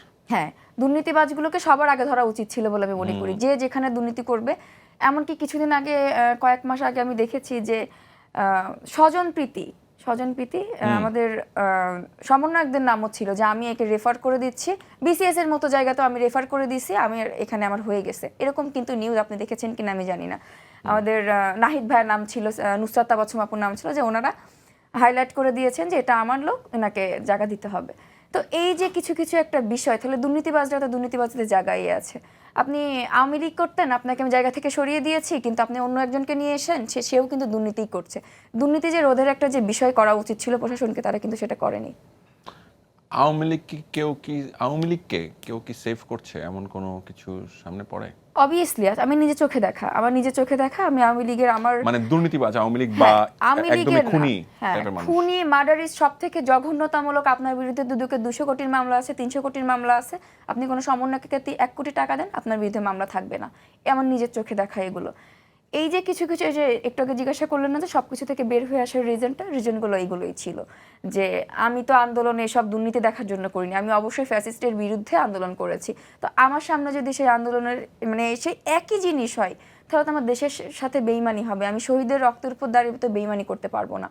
আপনি নিজেও আন্দোলন করেছেন, কিন্তু আপনি টাকা খাচ্ছেন, তখন কি আপনার মানে আপনার বিবেকে হয়তো বা ঠিকই কাজ করবে, বাট আমার পক্ষে আমি এটা মানতে পারিনি না। আমার পক্ষে আমার রক্তে এটা হয় নাই যে আমি নিজে দেখেছি, তো আমি নিজেও মার খেয়েছি, আমার হাত এখন একটা ভাঙা আছে। আমাকে একটা ছেলে বাঁচাতে গিয়ে ওনার মাথা ফেটে যায়, 2টা ছেলে হয়তো বা দেখেছেন যে মাথায় পতাকা বাঁধা অবস্থা, একটা ছেলের উপর রক্তাক্ত অবস্থা। ওই ভাইয়াটা শুধুমাত্র আমাদের কয়েকটা মেয়েকে সেভ করতে গিয়ে মার খেয়েছিল। তো আমি তার রক্তাক্ত হয়েছি, তার রক্ত আমার গায়ে পড়েছে, আমার ছোট মানে স্কুলের প্রাইমারি স্কুলের একটা বাচ্চা যে আন্দোলনে সবার প্রথমে ছিল, যেদিন 15 তারিখে আমি 16 তারিখে যেদিন আর কি ফার্স্ট যেদিন ছাত্রলীগের অ্যাটাকটা হলো, ছোট একটা বাচ্চা মাথা ফেটে গেল আমার সামনে। আমি ওকে কোলে করে নিয়ে যেহেতু গেছে, আমার ওদের চেহারা দেখার পরে আমার এইগুলো আসেনি যে আমি আমার দেশের সাথে বেইমানি করব, আমি এই শহীদদের রক্তের উপর দাঁড়িয়ে আমি এই টাকা আমার হজম হবে না। তো এই জিনিসগুলো চিন্তা করার পর থেকে আমি সব জায়গা থেকে সরে এসেছি। আর যদি বলেন যে যারা এই যে জুলাইকে কেন্দ্র করে আর কি বিভিন্ন দল প্রতিষ্ঠা করছে বা জুলাইয়ের নাম ভেঙে খাচ্ছে, এদের আপনি ব্যাংক অ্যাকাউন্ট চেক করেন, আপনি যে জুলাই করেছেন আপনি বলছেন যে আমি সমন্বয়ক, আমাকে এখানে ছাড় দিতে হবে, আমি বাস ভাড়া দিতে যাচ্ছি, আমি পরিচয় বাস ভাড়া দিব না, আমি তো সমন্বয়ক, আমার কাছ থেকে কিসের এরা ছাত্রলীগ নেতারা যেটা যা করতো আপনিও সেই কাজই করে যাচ্ছেন। তাহলে এখানে মানে পার্থক্যটা কোথায়? এখানে পার্থক্যটা কি মানে সব কিছু একই আছে, শুধুমাত্র আমার ছাত্রলীগের জায়গায় সমন্বয়কটা একটা লাগাই দিচ্ছি, ব্যাস, দ্যাটস ইট, আর কিছু না। খুবই কষ্টের কথা, কিন্তু এই জায়গাটা থেকে আমি যেটা বোধ করি সেটা হচ্ছে যে তোমাদের মতো মানুষগুলো সরে যাওয়া উচিত না, তোমাদের আসলে কথা বলা জারি রাখা উচিত। এই যে তুমি আজকে আমার প্রোগ্রামে এসেছো, তোমাকে ধন্যবাদ। বাই দ্য ওয়ে, দর্শকদেরকে একটা জিনিস বলি, একটা বিষয়, সেটা হচ্ছে এই প্রোগ্রামে ওরা প্রথম কোনো টেলিভিশন প্রোগ্রামে ওরা আসলো, সামিও প্রথমবার, ফারহানাও প্রথমবার। সো আমি প্রথমে একটা ধন্যবাদ তো আসলে তোমরা প্রাপ্য আমার কাছ থেকে, তোমরা দুজনকে ধন্যবাদ যে তোমরা আমার ডাকে এসেছো। এখন আমি যে জিনিসটা বলতে চাচ্ছিলাম সেটা হচ্ছে যে তোমরা কেন সরে যাবা? আচ্ছা, কেন সরে যাব? সরে যাব হচ্ছে যদি কেন থাকবা না এটা বলতে চাই। আমি যদি আমার কথাটা চিন্তা করি, সেটা হচ্ছে আপনি একটু লক্ষ্য করবেন কিনা, আমি লক্ষ্য করে দেখবেন যে আন্দোলনে যারা ছিলাম পুলিশের কাছে মানে একটা জানোয়ারকে ওইভাবে মারে না, ঠিক আছে? শুধুমাত্র যে পুলিশ ছিল মোটেও ব্যাপারটা এমন। আমার এখনও ওই দিনগুলো মনে পড়লে আমার ভেতরটা আমার কান্না চলে আসে, এরকম একটা অবস্থা যে আমি তো নিচ থেকে জুলাইকে দেখেছি, আমি আন্দোলনের প্রথম সারিতে যে মেয়েগুলোকে দেখেছিলাম যারা ব্যানার ধরা অবস্থায় ছিল, যারা আন্দোলনটাকে মানে নিজের জীবনের কোনো, যে একটা আপু ছিল, আমি আপুর নাম ভুলে গেছি, যে বলেছিল যে পেছনে মৃত্যু সামনে জয়, এই যে উনি ওনার নামটা আমার ঠিক আসলে মনে পড়ছে না, পিছনে পুলিশ সামনে বিজয়। হ্যাঁ, আপু হচ্ছে ঢাকা ইউনিভার্সিটি, উনি কিন্তু অনেক সিনিয়র আমাদের। তো ওই আপুটাকে দেখেছি, এরপরে she was very bold, এবং উনি এরপরে অনেকগুলো ইন্টারভিউতে তাকে দেখেছি আমি, কিন্তু এরপরে আর কথা আপনি দেখেন নাই, একদম নাই। এরপরে আমাদের সিথি আপুকে দেখবেন, সিথি আপু আসলে উনাকে যত নেগেটিভ কথাই যে যাই বলুক না কারণ আমি তো মানুষটাকে কাছে থেকে দেখেছি, অনেক ভিডিওতে আমার সাথে তাকে দেখা গিয়েছে। তো উনি একদম, আমি যদি বলতে পারি যে উনি কিন্তু একদম ফার্স্ট লাইনে ছিল, ওনাকে কিন্তু আপনি দেখতে পাবেন না।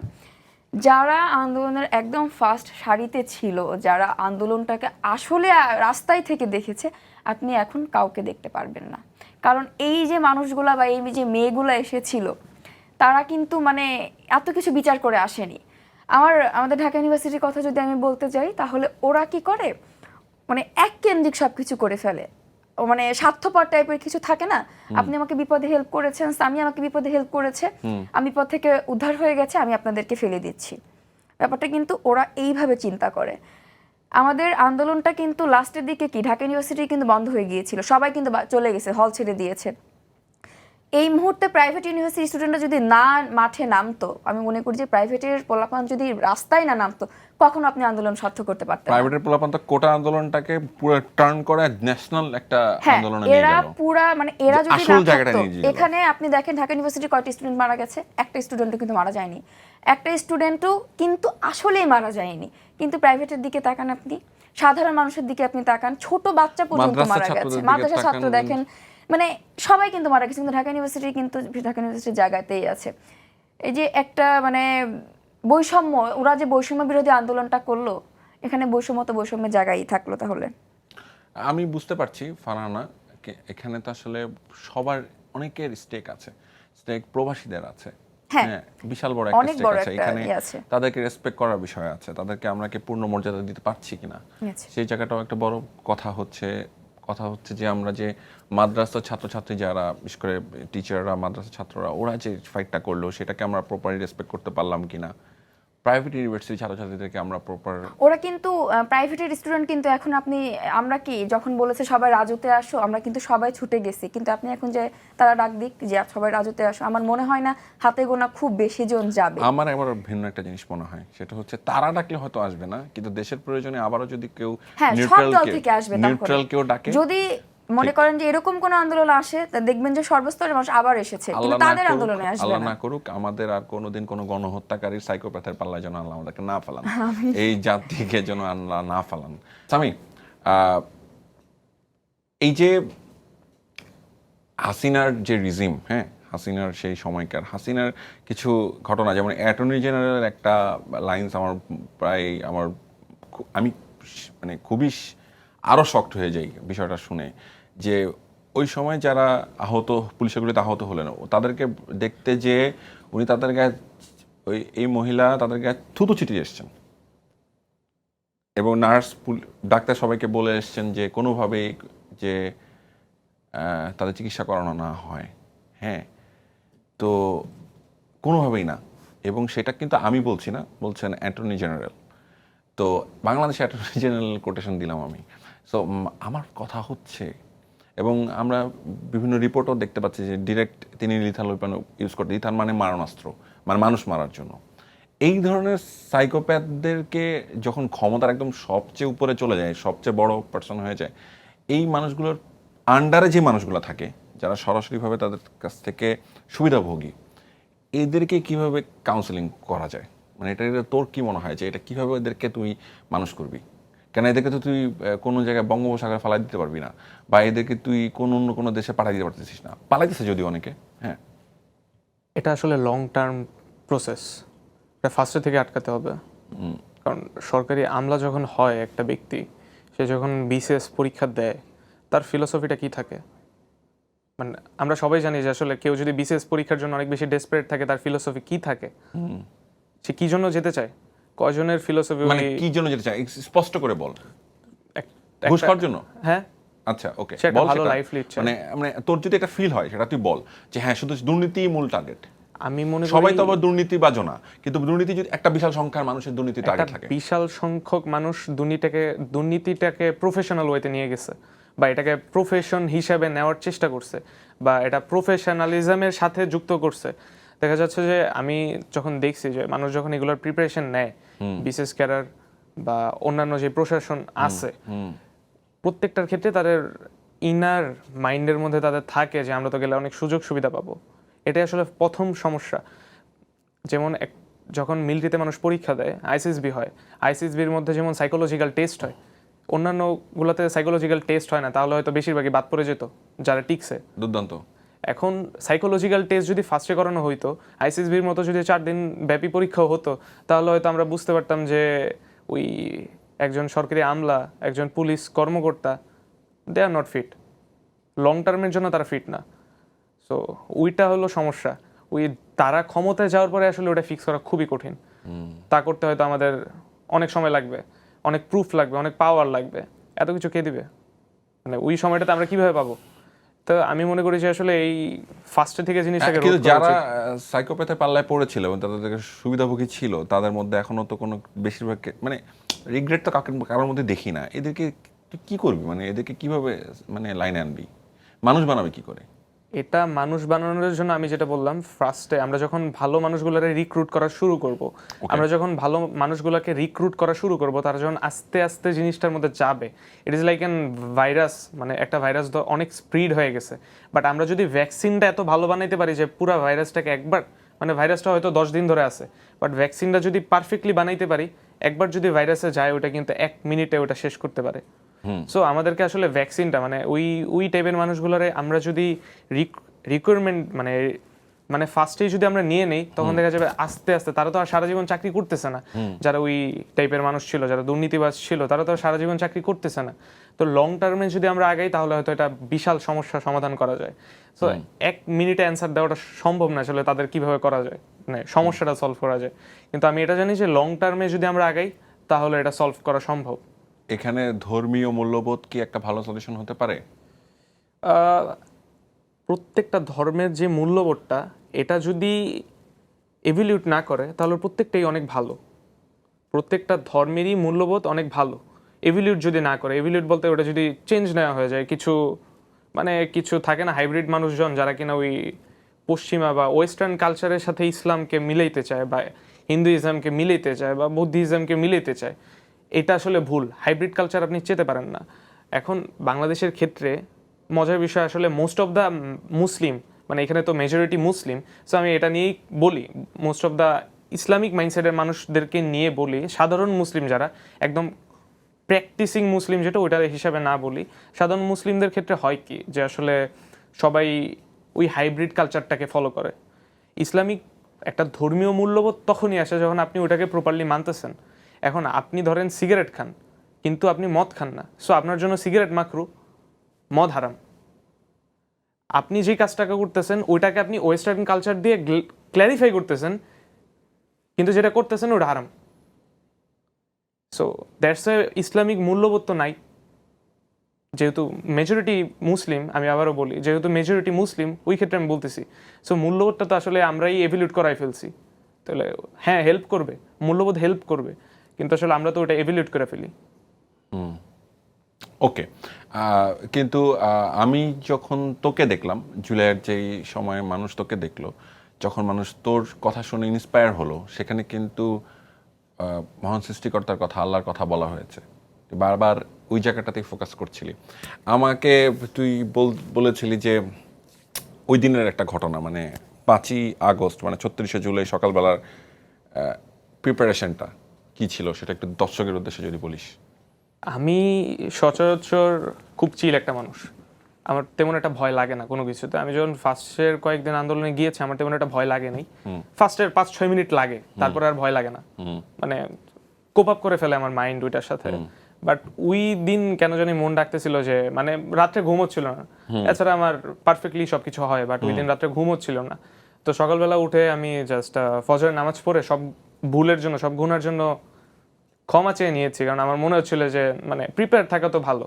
আমি প্রিপারেশন নিয়েছিলাম ওই দিন।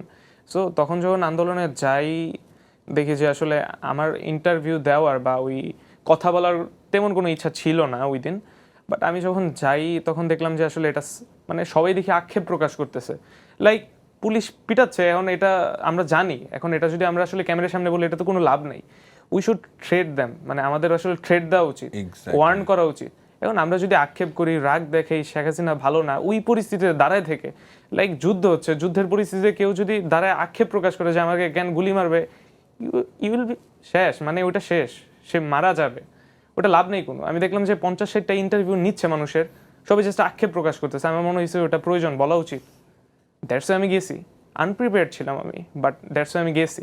আর আনপ্রিপেয়ার্ড ছিলি কেন বলতেছিস? মানে আমার কথা বলার, আচ্ছা, কথা বলার ক্ষেত্রে আমি প্রিপেয়ার্ড ছিলাম না, আমি জাস্ট র বলেছি। তোকে আলিঙ্গন করার জন্য সকালের বেলায় নামাজ পড়লি, কোরআন শরীফ পড়লি, পড়ে প্রিপারেশন নিয়ে বের হলি, মানে কথা বলার জন্য আমি প্রিপেয়ার্ড ছিলাম না ওই রকম ভাবে, মানে যা বলেছিলাম মৃত্যুকে মানে মৃত্যু হবে এরকম একটা জায়গা থেকে গেলি, এরকম একটা জায়গা। মানে আমি এটাই বারে বারে আমাকে খুবই ইন্সপায়ার করে। আমার মনে হয় এটা অনেককেই ইন্সপায়ার করবে এই কথাটা, যে একটা ছেলে ইয়াসির সামি, যার বয়স খুব বেশি না, খুবই জাস্ট ইয়াং, ভেরি ইয়াং, সে এইভাবে করে ভাবে বিষয়গুলোকে। আচ্ছা বল, এই যেখানে ছিলি। কারণ আমার কাছে মানুষ বাঁচে মানুষের মস্তিষ্কে, প্রত্যেকটা মানুষের মস্তিষ্কে বাঁচে, সে সময় বাঁচে না। তাই আমার জন্য ওই কয়দিন বাঁচবো, কত সময় যাচ্ছে, ওইটা আমার কাছে ম্যাটার করে না। আমার কাছে ম্যাটার করতো যে আমি কয়েকজনের মস্তিষ্কে বাঁচতে পারি। তো তখন আমি ওই কথা বলার জন্য আমি প্রিপেয়ার্ড ছিলাম না, বাট আমার মনে হয়েছে আমার বলা উচিত। অ্যান্ড আমি এটা স্বীকারও করি যে হ্যাঁ আমি ডাকছিলাম, আমি সবাই ডাকছি যে হ্যাঁ আপনারা আসেন, I have something to tell, আমার কিছু বলা উচিত, আপনারা শোনেন। যা বলছেন, যারা বলছে ওইগুলো আসলে কোনো কিছুই হবে না, ওগুলো মানুষরা আরও ডাউনফলে নিয়ে যাবে, মানুষ আরও আক্ষেপ হয়ে শুয়ে থাকবে। আমার যতটুকু বলা উচিত আমি বলেছি, হয়তো ভুল হয়েছে বা সঠিক হয়েছে আমি জানি না।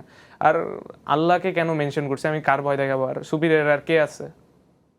মানে আর কার ভয়ই বা দেখাবো মানুষকে যে হ্যাঁ আপনারা তারে ভয় করেন? সুপিরিয়র আর কে আছে? সুপিরিয়র তো অনেক বছর ধরে অনেকজনের ভেবে আসছে। সো আমার মনে হয়েছে ওই সময় ওই সুপিরিয়র, যারে সুপিরিয়র হিসেবে দেখানো উচিত তাকে দেখাইছি।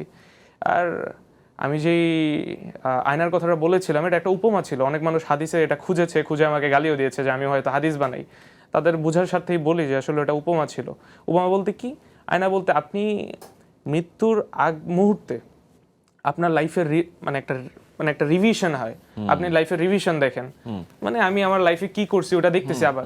এখন আমি যদি সারা জীবন একটা প্যাথেটিক মানুষ ছিলাম, মরার আগে আমি তো প্যাথেটিকই দেখবো, ভালো মোমেন্ট তো দেখবো না। শর্ট টাইমে আমি অবভিয়াসলি প্যাথেটিক হিসেবে নিজেকে দেখবো, and I know that what will be happened.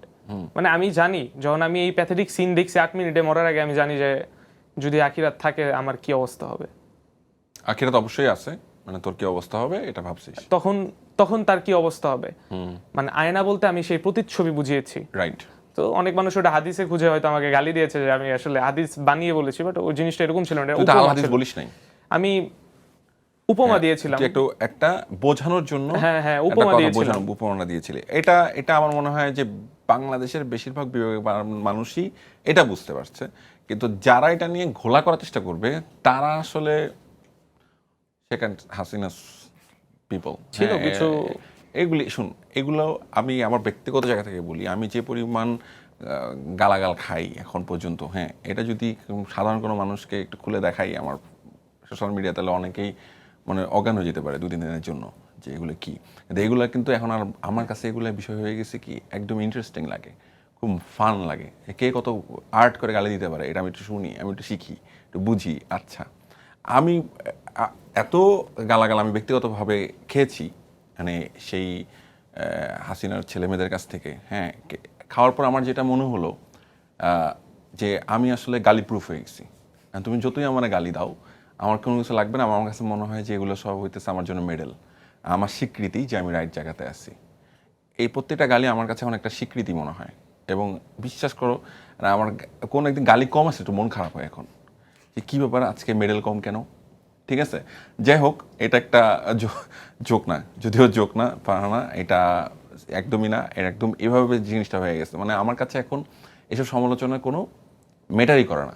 আমার কাছে যেটা মনে হয় যে ওরা যখন বেশি সমালোচনা করে, অমানুষ যখন বেশি সমালোচনা করে, জানোয়ার যখন ইতর যখন বেশি সমালোচনা করে, তখন আমার কাছে মনে হয় যে আমি ঠিক পথে যাচ্ছি। এটা আমাকে এক ধরনের লেজিটিমেসি দেয়, এক ধরনের শক্তি দেয়। যাই হোক, এটা আমি ব্যক্তিগত জায়গা থেকে বললাম। সো এই বিষয় নিয়ে খুব একটা ভাবিস না, হ্যাঁ, কে কি বললো এগুলো নিয়ে ভাবার প্রয়োজন নাই। তুই যদি সঠিক থাকিস, বাংলাদেশের বেশিরভাগ মানুষ বিবেকবান, সেটা প্রমাণিত হয়েছে 2024-এ, তোর পক্ষে মানুষ থাকবে। So don't worry about that. আমি ওটা নিয়ে ওয়ারি করি না। আমার মনে হয় যে ওইটা আসলে সেন্সিটিভ জায়গা ছিল, যেহেতু ধর্ম নিয়ে, তাই আমি জিনিসটাকে ব্যাখ্যা করেছি। অন্য কিছু হলে, আমার পার্সোনাল বিষয় হলে। আচ্ছা, ওকে, না, এটা মানে ক্লিয়ার করাটা ভালো ছিল, ধন্যবাদ, এটাও দরকার আছে। একটু ফারহানার কাছে আসছি। ফারহানা, আমি যেটা বুঝি সেটা হচ্ছে ফারহানা এবং সামি এই মানুষগুলোর, বা আমার এই প্রোগ্রামে তুমি কে আমি কে প্রোগ্রামে যারা আসেন, তাদের সবাইকে আমি যেটা চাই, আপনারা সবাই প্লিজ কথা বলেন। আপনারা কেউ থেমে যায় না, তোমরা কেউ থেমে যেও না, তোরা কেউ থেমে যাস না। হ্যাঁ, এটা আমার অনুরোধ থাকে সবার কাছে, এটা তোদের কাছেও, মানে তোমাদের কাছেও আমার সেম অনুরোধটা থাকবে যে তোমরা ভোকাল থেকো।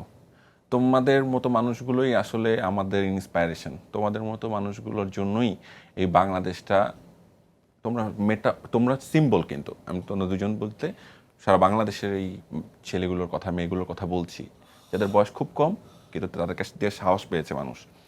তোদের কথা বলাটা খুব জরুরি, তোমাদের কথা বলাটা খুব জরুরি, প্লিজ, এটা যেন না থামে। আচ্ছা ফারহানা, একটা শেষ জায়গায় আসবো। ফারহানা, এমন কোনো কিছু কি আছে যেটা তুমি নিয়ে কথা বলতে চাও এই প্রোগ্রামে? এমন কোনো কিছু, বা নাকি তুমি কভার করে ফেলেছো, তুমি বলতে চেয়েছিলে? জুলাইয়ের গল্পটা একটু বলি, যে আমার জুলাইটা আসলে কোথা থেকে শুরু হলো। তো আমি যে আন্দোলনে যাব এটা আমি আসলে জানতাম না। ক্লাসে গেছি, ক্লাসে মানে 10 তারিখ থেকে মেবি 1 তারিখ থেকে মেবি কোটা আন্দোলন শুরু হয়েছে। আমি 10 দিন বা যাই নাই। আমি হচ্ছে যেদিন আর কি ছাত্রলীগের কাছে ছাত্রলীগ প্রথম অ্যাটাকটা করলো, ওই দিনই কেন জানি আমি আন্দোলনে গেছি। আমি জানতাম না যে এদিন আন্দোলন হবে কি না হবে। তো আমি গিয়ে হচ্ছে, আমার ওই আরেকটা ফ্রেন্ড ছিল, ও হচ্ছে আরেকটা ভার্সিটি ছিল, তো ওরা সবাই গেছে, আমি পেছনে গিয়ে দাঁড়াইছিলাম যে ঠিক আছে। তো তখনও কিন্তু একটা মত বিরোধ চলছে আমাদের। ওই টাইমে সমন্বয়ক, মানে দায়িত্বে যে ছিলেন, মহিলা দায়িত্বে ছিলেন নুসরাত তাবাসসুম আপু আর সার্জিস ভাইয়া ছিল। তো ওদের ভেতরে তখনও একটা ঝামেলা চলছে যে মিছিল আমরা আগাবো কি আগাবো না, মানে একটা দ্বিধাদ্বন্দ্বের ভেতরে। তো আর সুজেশন হলের ওই সাইডটাতে, মানে ওই হলপাড়ার ওই দিকে ছাত্রলীগের কিছু পান্ডা ওরা আটকাই দিছে মেয়েদেরকে, মানে ইডেনের মেয়ে ছিল, বদরুন্নেসার মেয়ে ছিল, তো ওরা আটকাই দিছে যে আমাদেরকে আসতে দিবে না এই সাইডটাতে। তো তখন হচ্ছে আমরা ওই সূত্র ধরে আগানোর চেষ্টা করি যে আমরা ওদেরকে বের করে নিয়ে আসবো, আমরা সবাইকে বের করে নিয়ে আসবো। আমরা তো জানি না যে এত বড় কোনো কিছু হবে, ওই দিন যে ছাত্রলীগ অ্যাটাক করবে এটাও আসলে আমরা না বুঝে আগাই। তো মিছিল হচ্ছে মেয়েরা সামনে, সবার সামনে ছিল, মেয়েরা সবার সামনে ছিল, পাশে কয়েকটা ছেলে ছিল, খুব বেশি লোকজন যে ছিলাম এমন না, অনেক বেশি লোকজন ছিলাম না, তবে ছিলাম। তো মেয়েরা সবার আগে ব্যানার হাতে ছিল। তো যখন আমরা হচ্ছে সুদর্শন হলের সামনে গেলাম, সুদর্শন হলের সামনে যাওয়ার পরে আমরা থেমে যাই, থেমে যাওয়ার পর হঠাৎ করে দেখি যে বন্দুকের আওয়াজ, গুলি হচ্ছে বা মল চত্বরের ওই সাইড থেকে হঠাৎ করে দেখি যে মারামারি, খুবই ধরপাকড় শুরু হয়ে গেছে। আমরা ওইখানে স্টিল নাও দাঁড়িয়ে স্লোগান দিয়ে যাচ্ছি, স্লোগান দিতে দিতে আমরা সামনে আগাচ্ছি। সামনে আগানোর পরে আপনার ক্যান্টিনের ওই সাইডটা থেকে দেখি যে আমরা দাঁড়ায় আছি, আমাদের কোনো হাতে কিছু নাই, কিচ্ছু নাই, ওদিকে শুধু ছেলেদের, মানে ওই সাইডটাতে কি হচ্ছে, মারামারি হচ্ছে বা হলপাড়ার ওই সাইডটাতে, কিন্তু কারদের সাথে কারা মারামারি হচ্ছে এটা তো আমরা এখান থেকে বুঝতে পারছি না, তবে হই হট্টগোল হচ্ছে। হঠাৎ করে মেয়েরা মিছিল আগাতে থাকে, আগানোর পর হচ্ছে দেখি যে মানে আমার চোখের সামনে, আমি মিছিলে সবার সামনে ছিলাম, আমার সাথে একটা ছোট্ট একটা মেয়ে ছিল, মেয়েটা যে বললাম না কেজিতে মেবি পড়ে, ও হয়তো বা দেখতে আসছে, এসে হয়তো বা অনেক ইচ্ছা করছে যেতেও আসছে। তো দেখি যে একভাবে ইট মারছে, একভাবে। তো আমরা যে যার মতো মাথায় ব্যাগ দিয়ে বের হয়ে গিয়ে, ছোট মেয়েটা ব্যাগ দিতে পারিনি, ওর মাথায় লেগে ওখানে পড়ে গেছে, ওকে যে নিয়ে আসবো আমাদের সেই সুযোগটাও হয়নি। ওখান থেকে দৌড় দিয়ে আর কি যে যার মতো, ওইখান থেকে যে আমরা বিচ্ছিন্ন হয়ে গেছি, আমাদের তো দরকার ছিল একসাথে থাকা, আমরা একসাথে না থাকাটা সব থেকে বড় ভুল হয়ে গেছে। তো ওইখান থেকে সবাই বিচ্ছিন্ন হয়ে যায়, ওটা হচ্ছে ওদের কাছে একটা প্লাস পয়েন্ট ছিল যে ওরা যখন বিচ্ছিন্ন হয়ে গেছে। হ্যাঁ, ওখানে কিন্তু আপনার শুধুমাত্র যে ভার্সিটির স্টুডেন্ট ছিল ব্যাপারটা কিন্তু এমন না, ওখানে অনেক স্টুডেন্ট ছিল যারা টোকাই ছিল। স্টুডেন্ট বলতে ছাত্রলীগের যারা আসছে, ওরা তো এটা তো সবাই জানে, সারা বাংলাদেশের মানুষ জানে যে ওরা ভাড়া করে নিয়ে আসছে, অধিকাংশ ছিল যারা ভার্সিটি ছিল না, ওরা তো ওদেরকে ভাড়া করে নিয়ে আসছে, কি কোথা থেকে নিয়ে আসছে আমি আসলে জানি না। তো ওরা দেখি একভাবে মানে ওই ছেলেদেরকে ধরে যখন আমাদেরকে ইট মারা শুরু করছে, আমরা দৌড়তে ভিজি চত্বরে এসে দাঁড়াই আছি। তো ওই মুহূর্তে দেখি যে আপনার মল চত্বরের ওই সাইড থেকে একভাবে মানে অনেকগুলো লোক একসাথে, ছাত্রলীগের হাতে এরকম লাঠি ছুরি, নিজ চোখে দাঁড়ায় দেখতেছি। আমি তখনও লাইভে ছিলাম, আমার লাইভ তখনও মানে আমি আন্দোলনের শুরু থেকে শেষ পর্যন্ত লাইভ করে গেছি যতক্ষণ ফোনটা ছিল। তো আমি ওই ফোন নিয়েই দৌড়াচ্ছি, আমার সাথে দেখি যে পেছন থেকে একটা মেয়ে এসে হাত ধরলো, ওটাও হচ্ছে ওই যে এখন যে আপনার যুগ্ম আহ্বায়ক আছে আয়েশা সিদ্দিকা যেন এটার নাম, ও ছিল। তো ভিসি চত্বরে এসে দাঁড়ায় আসি, হঠাৎ করে দেখি যে ওরা একদম ধরপাকড় করে এসে, তো যে যার মতো দৌড় দিচ্ছি, কোথায় গিয়ে দাঁড়াবো, দাঁড়ানোর তো কোথাও জায়গা নেই। তো আমাদের ভিসি চত্বরে হচ্ছে বাস দাঁড়ানো ছিল, তো একটা বাসের মধ্যে মনে করেন যে 200টা মানুষ বাসের ভেতরে বাইরে দিয়ে, ভেতরে তো ঢুকতে পারিনি, বাইরে দিয়ে আর কি আমরা গাদাগাদি করে যে যার, আমি জানি যে তখন আমি জানি যে আমি হয়তো বা মারা যাচ্ছি বা মারা যাব, কারণ আমি আমার লাইফে এরকম কোনো, তখন আমার ফোনে লাইফ চলে, আমি বাসের চাকার নিচে একদম ঢুকে গেছি, ফোনে তখনও লাইফ চলে, হাত থেকে ফোনটা পড়ে যায়, খুব কষ্টে ফোনটা নিয়ে আসি, নিয়ে আসার পরে ওখানে দেখি যে একটা ভাই আর কি আমাদের সবার লাস্টে যিনি ছিল, 2টা ছেলে, উনি লাইব্রেরি ম্যানেজমেন্টের স্টুডেন্ট ছিল, 2টা ভাই লাস্ট বর্ষের। তো ভাইয়ারা হচ্ছে দেখি যে ওই হকি স্টিক আছে না, ওটা দিয়ে ওনাদের মাথায় মেরেই যাচ্ছে, একভাবে মেরে যাচ্ছে, মানে রক্ত গড়ে গড়ে আমাদের গায়ে এসে নিচে পড়তেছে, ঠিক আছে, মানে মেরেই যাচ্ছে। যখন ভাইয়া আর কি পড়ে গেছে, উনি ওই মার খেতে খেতে মাথার পেছনে তো উনি পড়ে গেছে, 2টা ভাই একসাথে পড়ে গেছে। পড়ে যাওয়ার পরে তখন ওরা আর কি বলতেছে তোর এখান থেকে চলে যা, ওই ছাত্রলীগে যারা ছিল তখন বলছে তোর এখান থেকে চলে যা। তো সামনে একটা ছেলেকে হচ্ছে এরকম গলায় একটা বড় একটা কি জানি চাকু দিয়ে ধরছে, বল চিল্লাবি না, অথচ ওই আমাদের পাশে একটা ছিল, আমি চিনি না ছেলেটাকে, মানে ওকে মারছে আর গলায় ছুরি ধরে চিল্লাইলে তোর গলা কাটবো, চিল্লাবি না। আর এই আপনার মাজা থেকে শুরু করে পা পর্যন্ত হকি স্টিক দিয়ে মেরে যাচ্ছে, এত মার আমার চোখের সামনে, মানে আমি জাস্ট দেখতে পারতেছি না, এত ভয়ঙ্কর দৃশ্য আমি আমার জীবনে জন্মের পরে কখনো চোখে দেখিনি। পরে ওনারা মারতে মারতে বের করে দিয়েছে। তখন দেখলাম যে মারতে এমনিতেও খাবো, অন্যতেও খাবো, যে ভাইয়াটাকে তুলে ওনার হাঁটার মতো পরিস্থিতি নাই। তো আমার গায়ে একটা ওড়না ছিল ওই টাইমে, আমি যখন যাই আমার গায়ে একটা স্কার্ফ ছিল, তো আমি ভাইয়ের মাথা বেঁধে দিই স্কার্ফটা দিয়ে, মাথা বেঁধে দেওয়ার পর তারপরও রক্ত থামে না, কোনোভাবে রক্ত থামে না। ওই যে তাকে নিয়ে আমি কেন যাচ্ছি, আমি কিন্তু তখনও মার খাইনি, ওই ছেলেটাকে কেন আমি তুলে নিয়ে শহীদুল্লাহ হলে ঢুকছি। শহীদুল্লাহ হলের পাশ থেকে আমাকে প্রায় 4 জন মতো, আমার এই হাত পুরো দেখার মতো ছিল না, পুরো হাত কালো হয়ে গিয়েছিল, আমার এই হাড় ভাঙা তো এখন পর্যন্ত ঠিক হয়নি। ওরা মারলো? হ্যাঁ, আমাকে মেরে একদম, আমি মার খাচ্ছি তারপর ভাইকে ছাড়িনি যে না ভাই আপনি থাকেন। এরপর সামনে গিয়ে দেখি যে আর একটা এরকম, তো ওনারা হচ্ছে গিয়ে বসে পড়লো। আমি তো অত বড় মানুষকে ক্যারি করতে পারবো না, আপনি যদি অসুস্থ হয়ে যান আমি আপনাকে একা ক্যারি করতে পারবো না। তো ভাইয়া যখন জরুরি হলের ভেতরে নিয়ে যাই তখন দেখি যে ওরা হলের ভেতরে গিয়ে মানে ওরা ওইখানেই বসে আছে, ওরা জানে যে আমরা আজকে মারা যাব এমন অবস্থা, হলের গেটেই বসে পড়ছে 2টা ভাইয়া যে আমাদেরকে হয় হাসপাতালে নিয়ে যান, না হলে তো আমরা বাঁচতে, মারলে এখন মেয়ের ক্ষেত। তো বললো যে তোমরা এখান থেকে সরে গিয়ে হলের রুমগুলোতে চলে যাও, ছেলেদের হল ছিল ওটা। তো এই হলের মধ্যে চলে গেছি, হলের মধ্যে যাওয়ার পরে দেখি যে ওরা প্রত্যেকটা মানে হলের মধ্যে গিয়ে রুমের মধ্যে গিয়ে খাটের নিচে খুঁজে খুঁজে ছেলেদেরকে মারলো। বলতে মানে এত বাজে ভাষায় গালিগালাজ করলো যে আমি শুনলে আপনি শুনলে আপনার এত খারাপ লাগবে যে ওই খাটের নিচ থেকে বের করে এনে এনে হকি স্টিক দিয়ে ছুরি দিয়ে ওরা এলোপাথারি ভাবে মারলো। তো এটা দেখার পরে আমার খুবই মানে ওই টাইমটা থেকেই মনে হয় যে সাহসটা আরও বেড়ে গেছিল যে না আমার আসলে আমি নিজের চোখের সামনে এগুলো দেখলাম, আমাকে বাঁচানোর জন্য মানুষগুলো এত কিছু করলো, তো আমার কিছু একটা করা উচিত। তখন ওই পাশেই হচ্ছে আমাদের একটা ফার্মেসি ছিল, জহুরুল হলের পাশে ভিজি চত্বরের পাশে একটা ফার্মেসি আছে। তো ওখানে হচ্ছে গিয়ে হাত পেঁচাইলাম, রক্ত বের হচ্ছে হাত দিয়ে, হাত পেঁচায় রোকেয়া হলের সামনে গিয়ে ওরা তখন ছেলেরা কেউ নাই, আপনি সমন্বয়কদেরও পাবেন না, কাউকেই পাবেন না, নেতৃত্ব দেওয়ার মতো তখন আসলে কেউ নাই। তো এই রোকেয়া হলের মেয়েরা তখন বের হয়ে আসে, বের হয়ে এসে টিএসসিতে তখন ছাত্রলীগের মানে চরম উল্লাস চলে, আর এই পাশে রোকেয়া হলের মেয়েরা স্লোগান দিতে থাকে।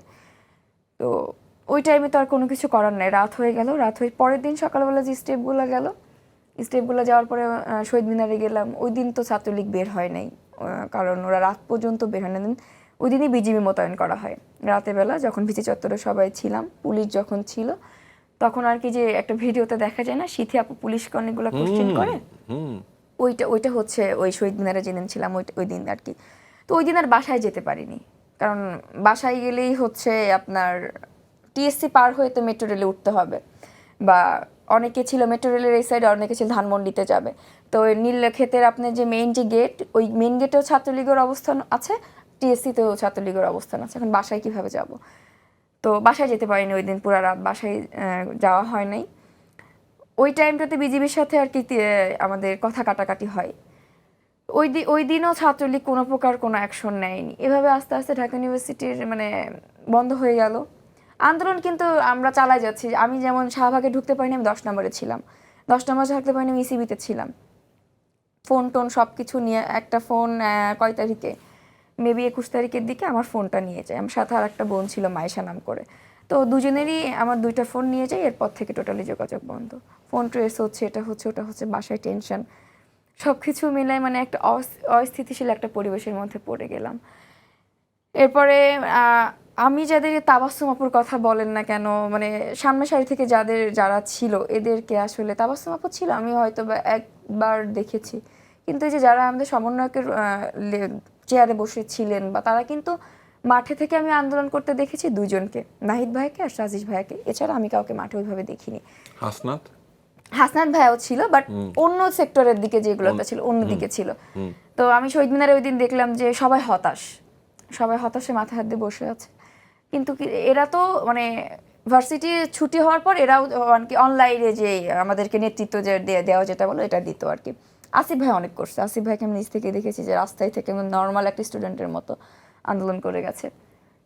আস্তে আস্তে আন্দোলন গ্রো করতে থাকে, গুলিগালা তো অনেক বেশি শুরু হয়ে যায় এখানে ওখানে, মানে নিজের চোখের সামনে, আমার বাসার সামনে যখন আমি ধানমন্ডিতে ছিলাম, যখন গোলাগুলি করে ছোট একটা বাচ্চা ছেলে, তো ও তো বুঝে না যে আন্দোলনটা কি, সবাই গেছে ও গেছে, তো পুলিশ একভাবে গুলি করতে করতে দেখে যে ওই ছেলেটার পায়ে গিয়ে একটা গুলি লাগলো। আমার চোখের সামনে আমি নিজে লাশ দেখেছি, আমি নিজে লাশ মানে হাত দিয়ে কোনোদিন আমি চিন্তাও করিনি যে আমি নিজে লাশ ধরবো, আমি লাশ ধরেছি, আমি সেই লাশ নিয়ে হাসপাতালে গেছি, মর্গে পর্যন্ত গেছি যে এদেরকে একটু বাঁচান।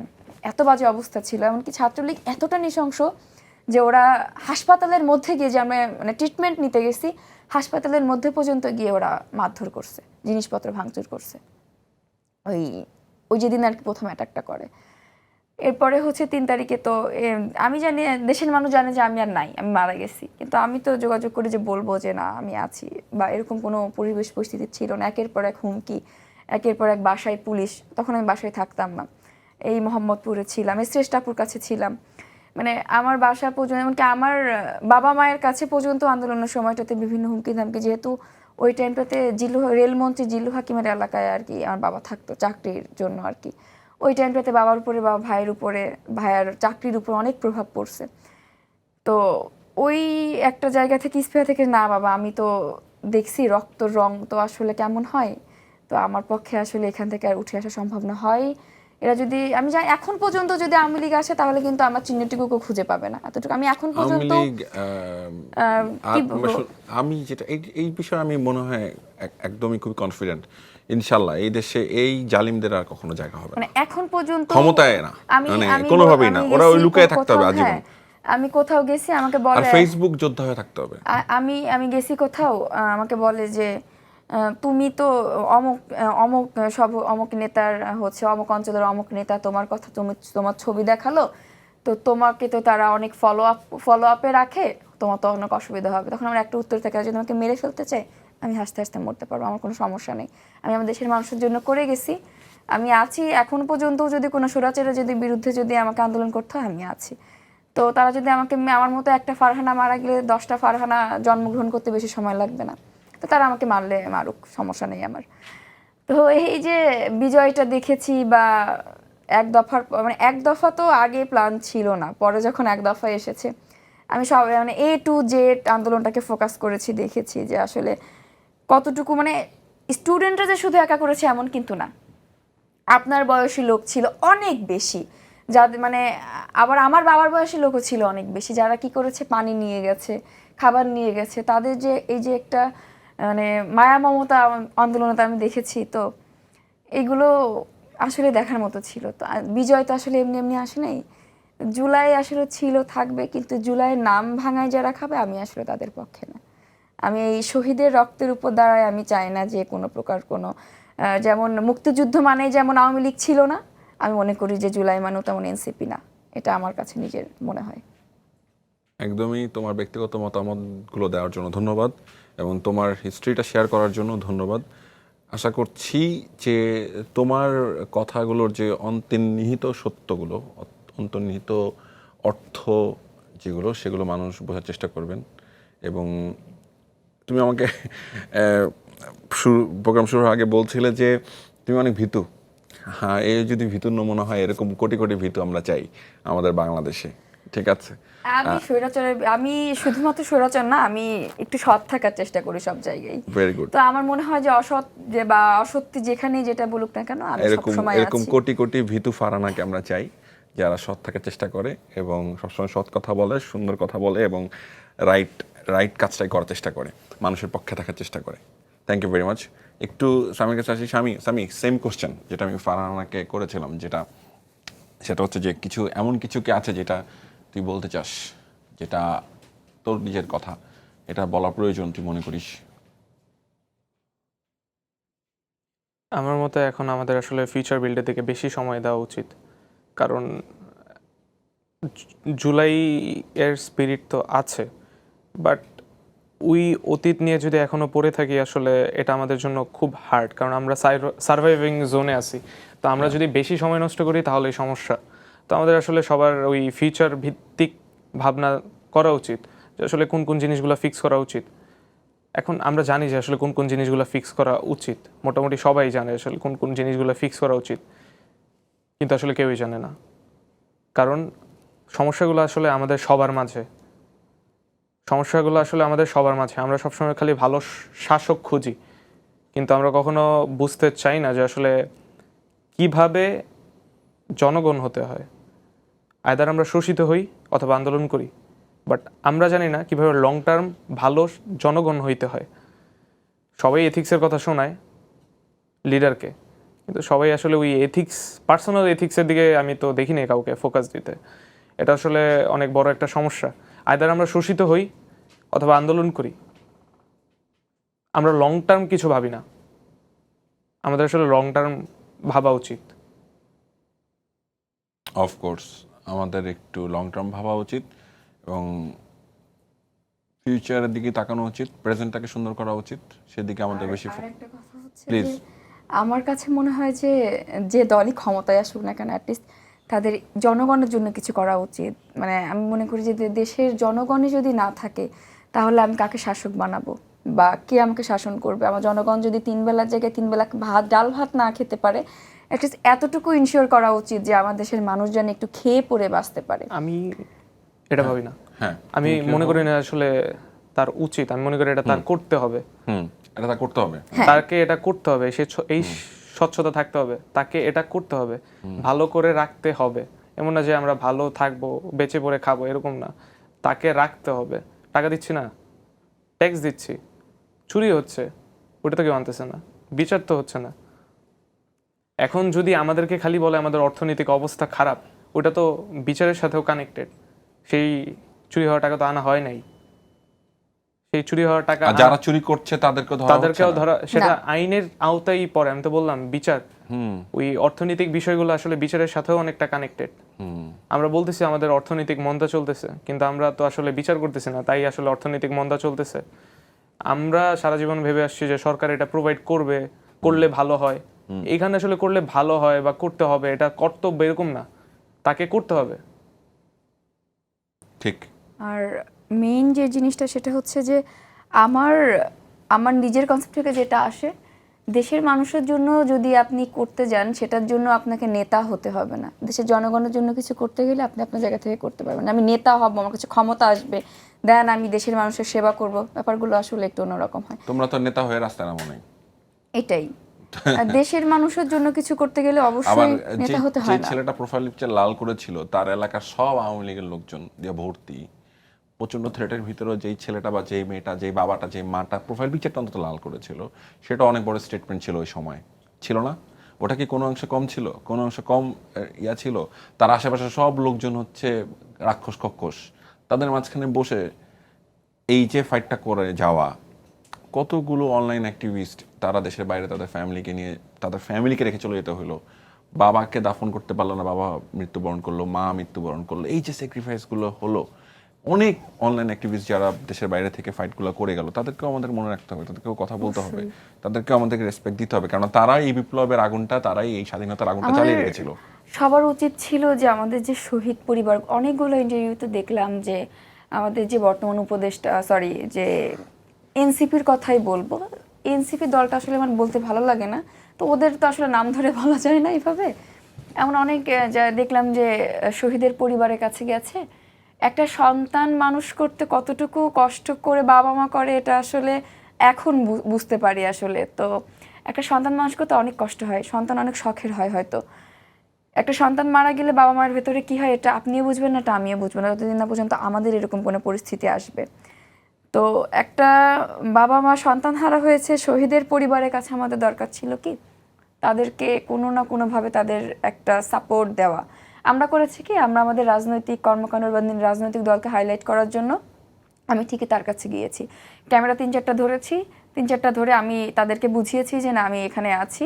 আমি নিজে চোখে যেটা দেখেছি, আমি নিজেও তাদের সাথে জেলা ভিজিট করেছিলাম কয়েকটা, যে যতটুকু দেখা যায় ক্যামেরা ফোকাস করার জন্য আমি আপনার কাছে গিয়েছি, আপনাকে সান্ত্বনা দিয়েছি, আমি আপনাকে বলেছি যে আমি আপনার পাশে আছি, কিন্তু আসলে আমি নেই। আমাকে আপনি ফোন দিচ্ছেন, আপনি শহীদের পরিবার, আপনি আমাকে ফোন দিচ্ছেন, আমি আপনার ফোনটা ধরার টাইম পর্যন্ত পাচ্ছি না। আপনি আমাকে 100টা ফোন দিচ্ছেন, আমি আপনাকে ব্যস্ততা দেখাচ্ছি, কিন্তু আমি কিন্তু ক্যামেরার সামনে হাইলাইট করছি যে আমি শহীদের পরিবারের কাছে গেছি, শহীদের কাছে গেছি। তো আমি নতুন রাজনৈতিক দল গঠন করব, এটা যদি আপনি নির্দেশনা দিয়ে আন্দোলনে ডাকতেন, আমার মনে হয় না যে শুধুমাত্র রাজনৈতিক দল গঠন করার জন্য আমি অ্যাটলিস্ট যেতাম।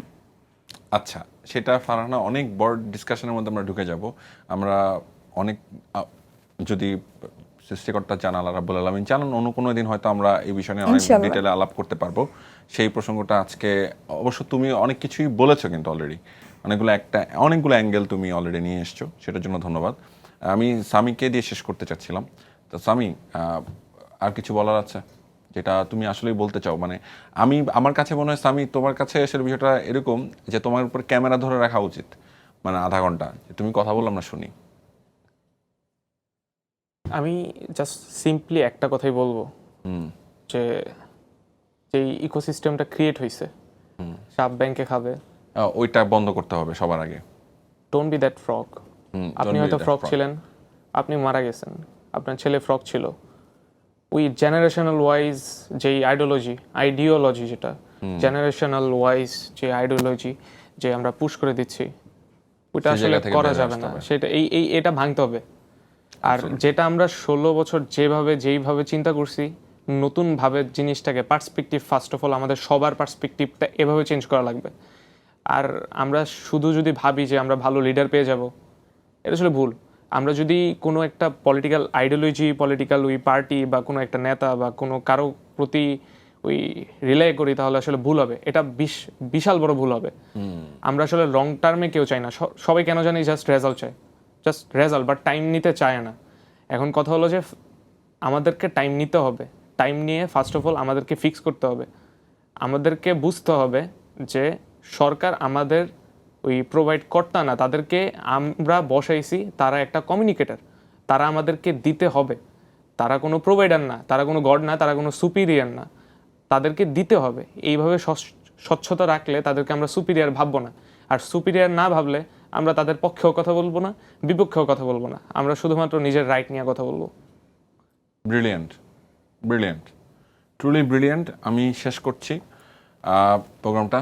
Farhana, thank you very much আপু, তুমি এখানে এসছো এবং আমার কথায় সাড়া দিয়েছো। দুজনকে একসাথে পেলাম, এটা আমার জন্য অনেক বড় প্রাপ্তি। আমার মনে হয় তোমাদের কথা মানুষ বুঝবেন, তোমরা কি বলতে চাচ্ছ, কি বোঝাতে চাচ্ছ এবং দেশটাকে তোমরা কীভাবে ভালোবাসো।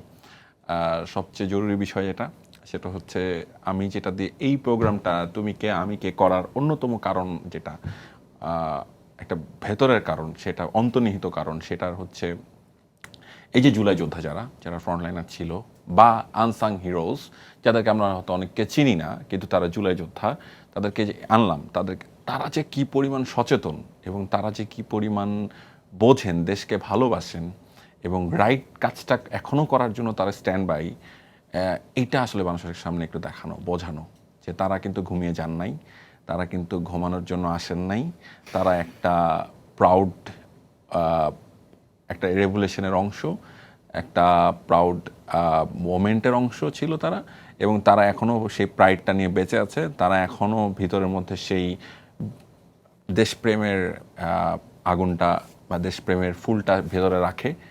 এইটা একটা বড় ব্যাপার। এইটা জিনিসটা মানুষকে বোঝানোর প্রয়োজন ছিল। যারা ক্ষমতায় আছেন বা ভবিষ্যতে যারা ক্ষমতায় আসবেন, আপনারা যাই করেন না কেন, এনাদেরকে ইগনোর করতে পারবেন না। এনারা কথা বলবে। আমার মতো কিছু অসহায় মানুষ আছে যারা আসলে তাদেরকে বারবার সামনে নিয়ে আসবে কোনো না কোনোভাবে, কোনো না কোনো অ্যাঙ্গেলে, ঠিক আছে? এবং তারা কথা বলবে। যখন কথা বলবে তখন আপনাদের, যদি আপনারা উল্টাপাল্টা করেন, অসৎ কাজ করেন, তাহলে আপনাদের খবর আছে ইনশাল্লাহ, তাই তো? ঠিক আছে, তো প্রোগ্রাম শেষ করছি। শেষে আমি একটা বড় স্পিচ দিয়ে দিলাম। তো সবাইকে ধন্যবাদ আজকের প্রোগ্রামটা দেখার জন্য। তুমি কে আমি কে আরেকটা পর্ব শেষ হলো। আশা করছি পরের পর্বেতেও আপনাদেরকে পাবো। সবাইকে ধন্যবাদ। আসসালামু আলাইকুম।